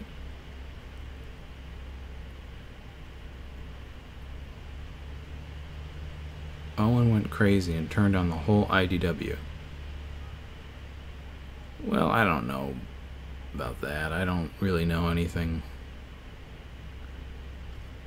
What do you mean the whole IDW thing? Okay, it's like, look at it like this. You're on a baseball team and you're making millions of dollars. Okay? And you get together with your friends, and you know, it's like rah rah, and you have this camaraderie, and you know, one of the guys comes up with well, this is what we are, you know, and it's kind of a joke, and it permeates, and people take it, people on YouTube take it, and yeah, the intellectual dark web, and oh, now it's a joke that kind of, now it's a running joke among people, but it wasn't, it's just these guys' thoughts, you know what I mean? These are just dudes. Albeit intelligent, but they're just dudes.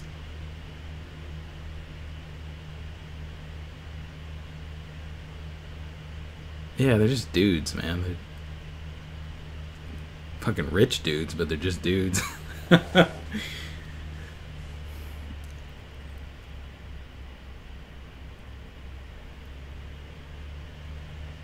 Rogan called him out when Benjamin... I don't know, I don't remember that. What do you mean? What did he say, John? His name is Doth? Who the hell's Doth?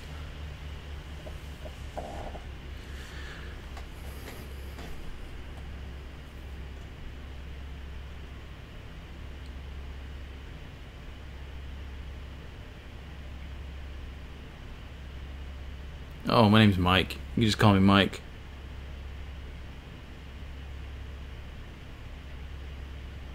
I should have put that in the title. Yeah, Mike.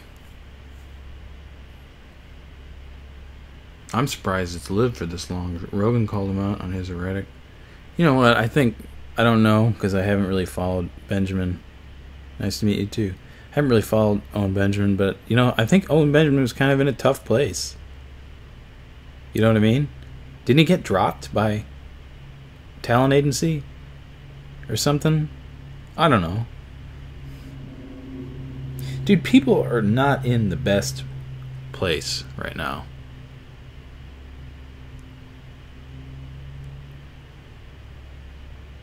He's a giant Viking maniac.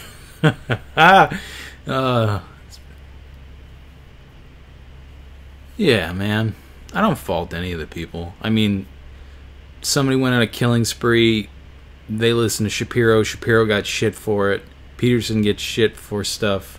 Rogan smokes bud and is friends with Alex Jones. Alex Jones just goes on a tirade, and Rogan gets shit for stuff. And I mean, what is his name? Brett Weinstein has integrity and things that he won't, let go, so he ends up in a situation. You know what I mean? There's just...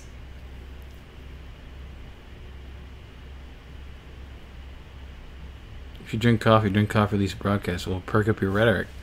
No, I haven't drank any coffee. I have to work tomorrow, and I'll probably get up around 4:30 so I can be at the job site earlier. I like to get there earlier, so I'm not going to drink any more coffee tonight, but...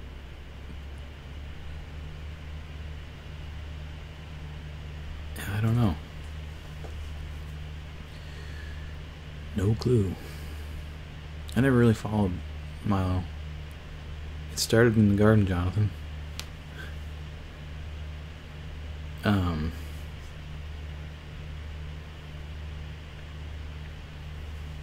But yeah, YouTube's put the crackdown on people. In finished carpentry, furniture making, cabinet installing. Specifically just cabinet installing. Right now. Milo is still around. There was one video where thoughts on Patreon. Well, I listened to Pomplamoose back in I was kind of late finding Pomplamoose. You guys remember Pomplamoose before Jack Conte became the CEO of Patreon? Do you guys remember who Jack Conte was before he came up with Patreon? I remember I was watching Jack Conte at the same time where he started posting videos about, I've got this great idea with, I don't know if it was his girlfriend, or at the time Natalie, the girl he plays music with. Well, they arrange these songs, and they're great. I mean, he is definitely a very creative musician, and they put out quality... Have you checked? No, I haven't. They put out quality music, or he puts out quality music. Conte and Natalie, I think her name is. And at around 2013, it was or 14, he was saying that, oh, we're coming out with this big thing. It's going to be this way that you can help creators, and because I think they were looking for a way to be able to make money, and then of course you come up with your own idea,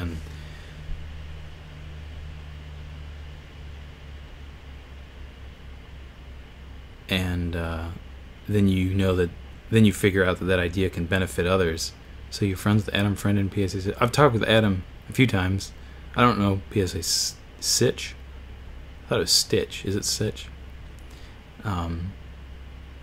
So he was a good musician, and I don't know what's going on with Patreon. Why should I care, though? I mean... Well, I know why I should care. But...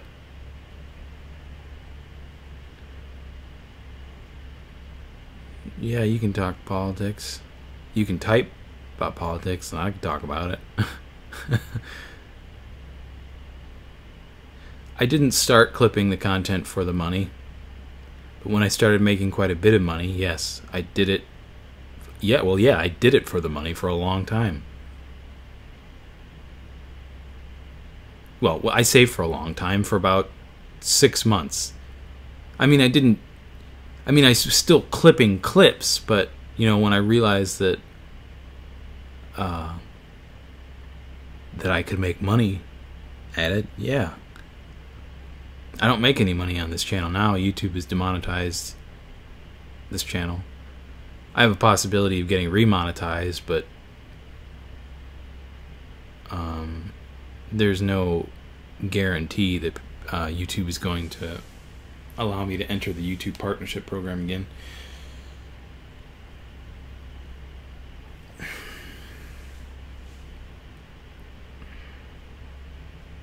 Yeah, I don't know.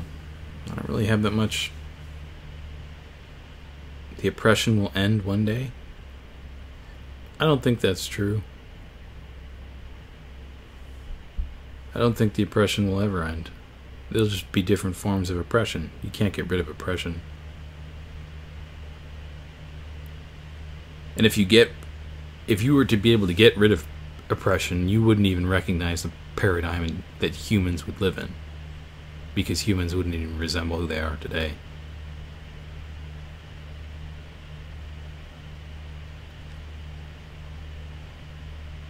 The prophecy speaks of a new website that will emerge from the ashes of YouTube. Yeah, I don't know. Google is like in bed with the state, so you think that YouTube's going to be replaced? Really?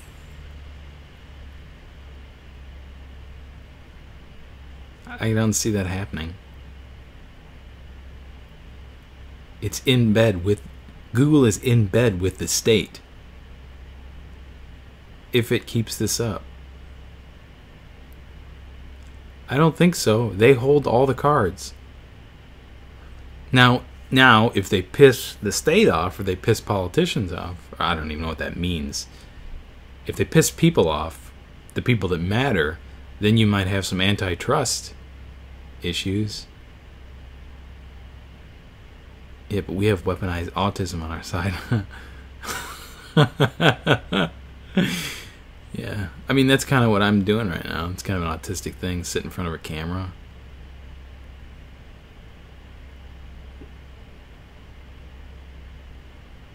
Well, we're working towards a positive. We are far beyond antitrust.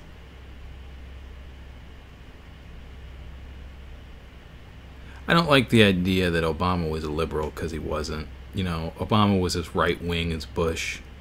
Clinton was as right-wing as Bush. You haven't had liberals since Nixon. And the only reason Nixon gave in to liberal policies is because he was afraid. No, that's the truth, and I can tell you exactly why. Obamacare was Romney Care. And Romney Care, I believe, was...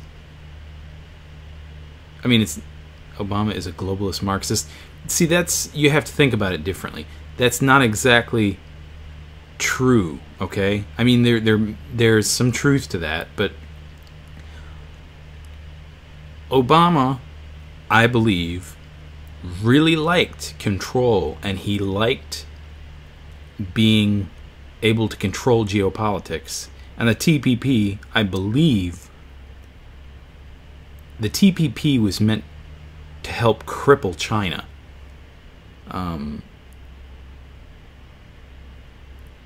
And we didn't go through with it. Of course, it's bad for America, but it was supposed to be, as far as I've read, it was supposed to be very bad for China. Control doesn't care about your idealisms.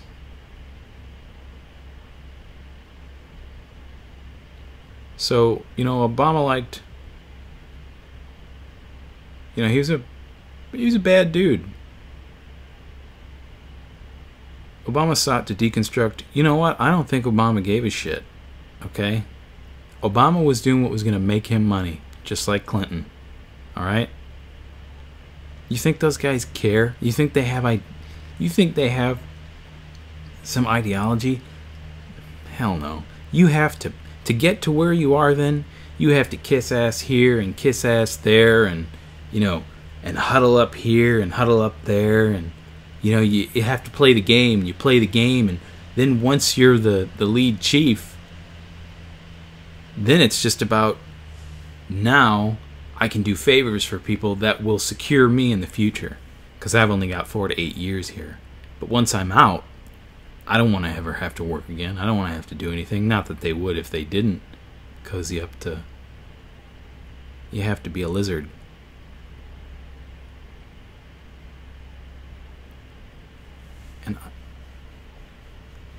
Obama's ideology is Satan at its deepest part. He sold out the U.S. like the last 4 presidents.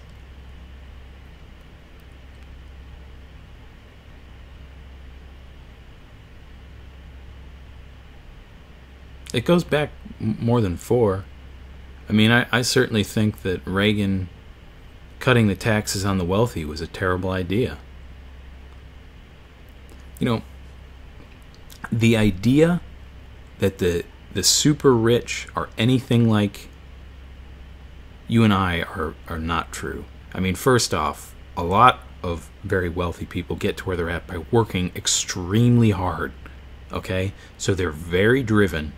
And that already disqualifies them from being like most people.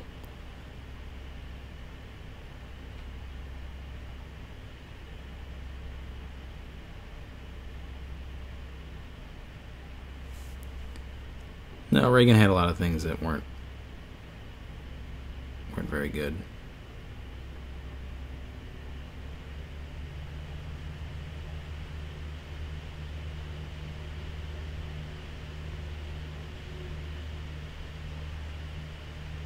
No, wealthy people aren't bad.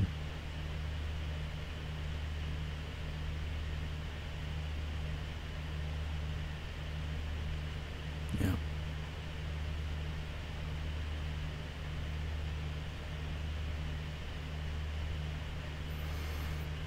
I can't believe this is going on for 2 hours.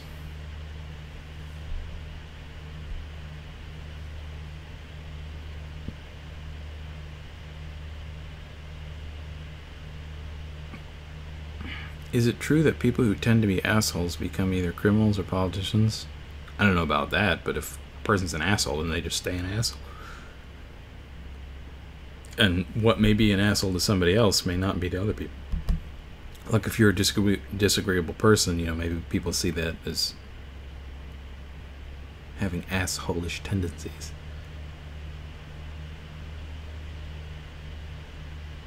What is wealth? Wealth is money, assets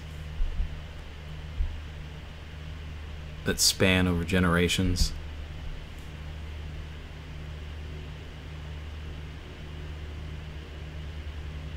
I mean, if you have enough wealth and it's the first generation of it, then you can still have wealth and be in the first generation.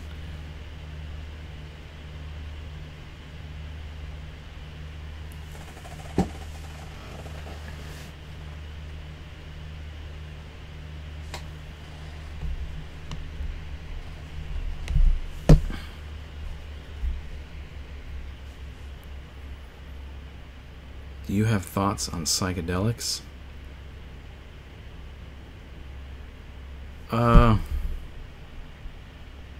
Like what, Jonathan?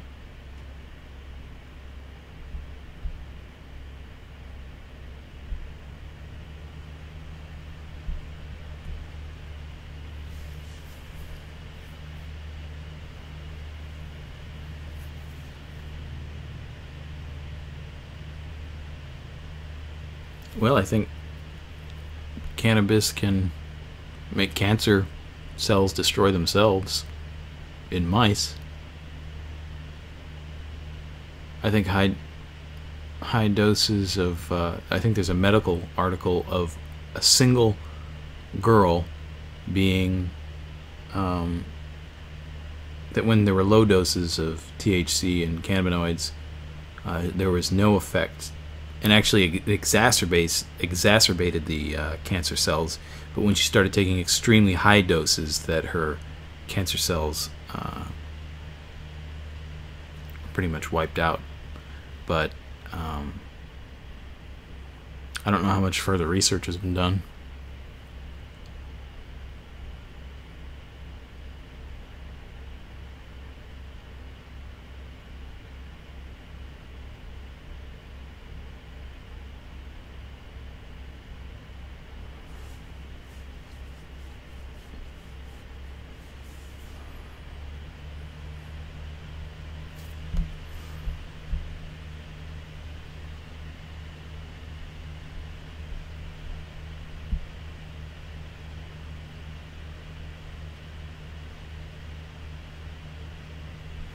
Hmm.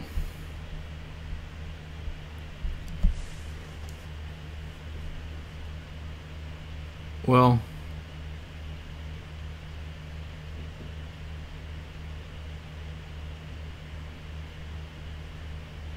I don't think so. That's true, Chris. I think that's a good general. I think that's well, the generalization I think is true, but it's not true in all cases.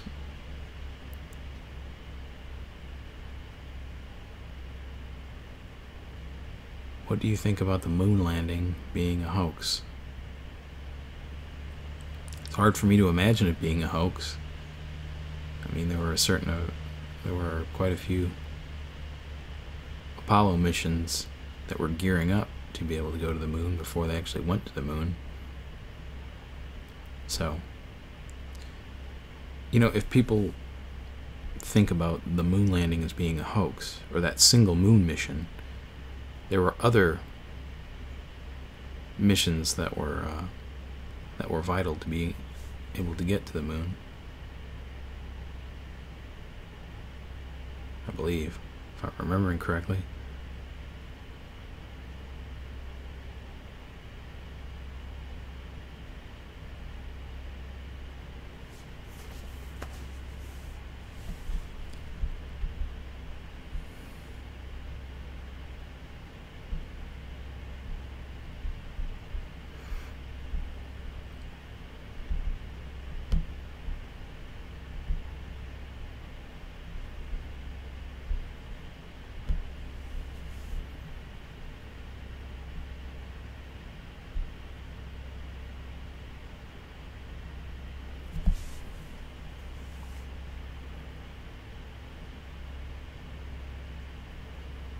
Sophie, all I'd say is, how do we know that we can't get through the Van Allen belt? How do you know that?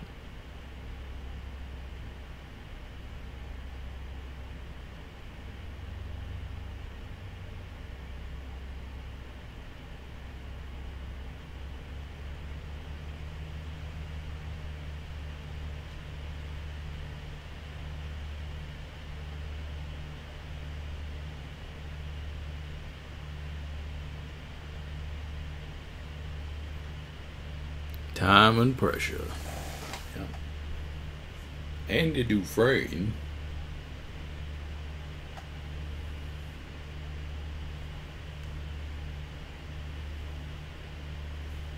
What is this podcast about? I don't know. Ask me a question.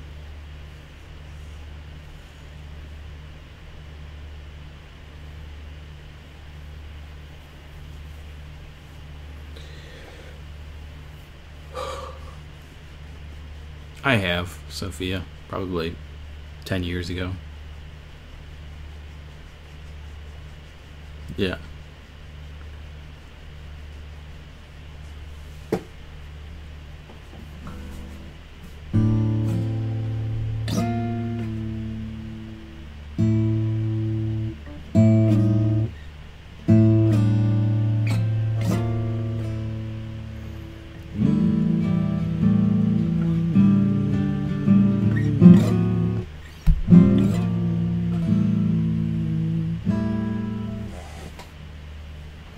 No, I haven't had a girlfriend for 2016, end of 2016.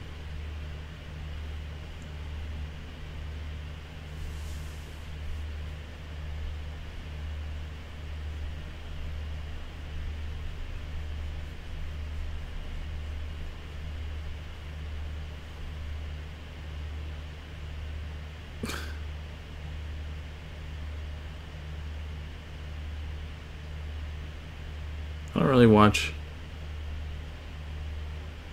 Netflix all that much.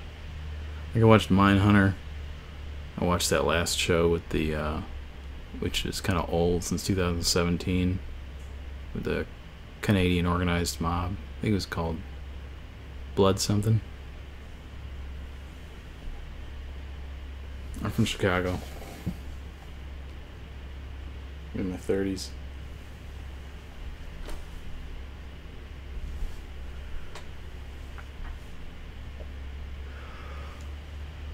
I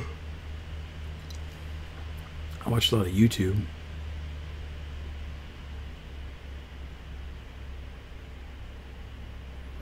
I've been trying to pay more and more attention to climate change. Anthropogenic climate change. What do you watch on YouTube? I watch Russia, America. So I watch Chris Hedges' show. I listen to the Ralph Nader Radio Hour.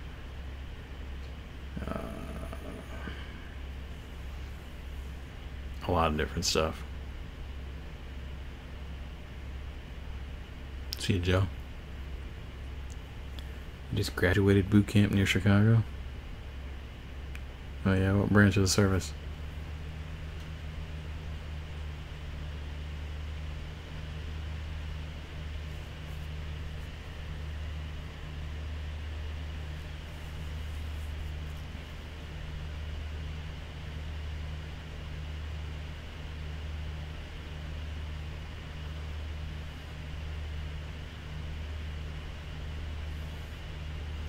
I don't know what they call career path in the Navy, but what's the field that you're in?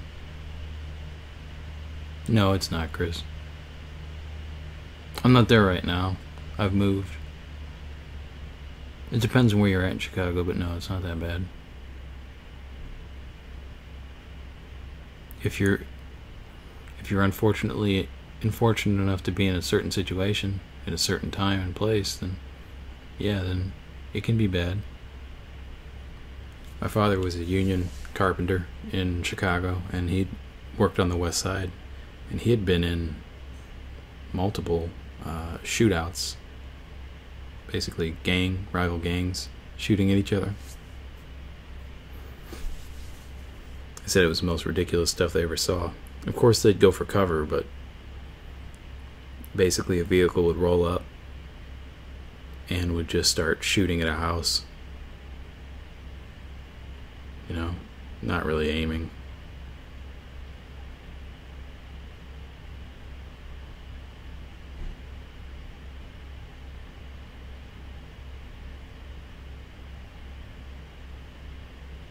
You're in tech school?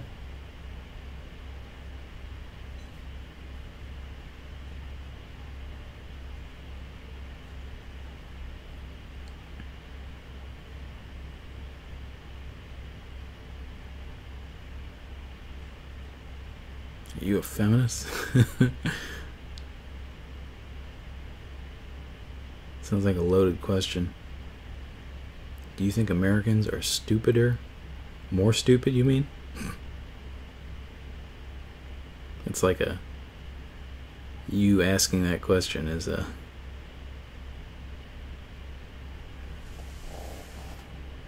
what do you mean by more stupid? As far as what?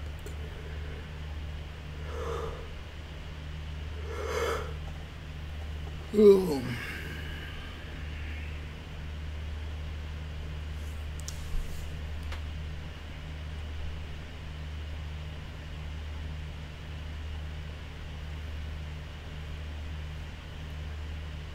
I think Americans are more isolated than other people in other countries. I think America is lucky because its southern border is Mexico, whereas Europe's southern border is Africa. America would look like Europe if you flipped Mexico and Africa. Or it wouldn't, and you'd have a pretty authoritarian element in the South.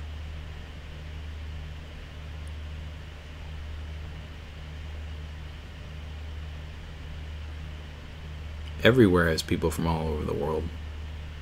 Maybe less so in some countries.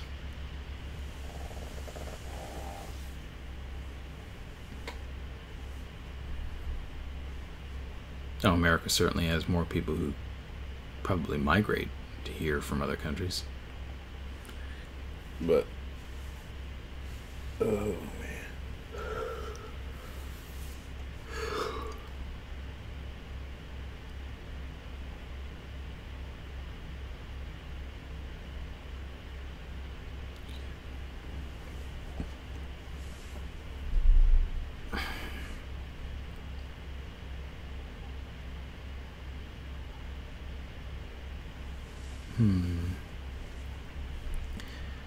Well, this is getting...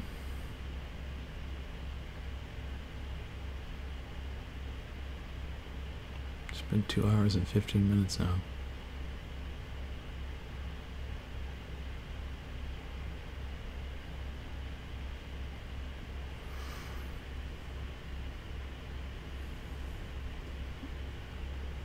Yeah, well, it's always fun to rant on some people. Alright guys, I'm gonna get going. Go eat some dinner and do whatever I do.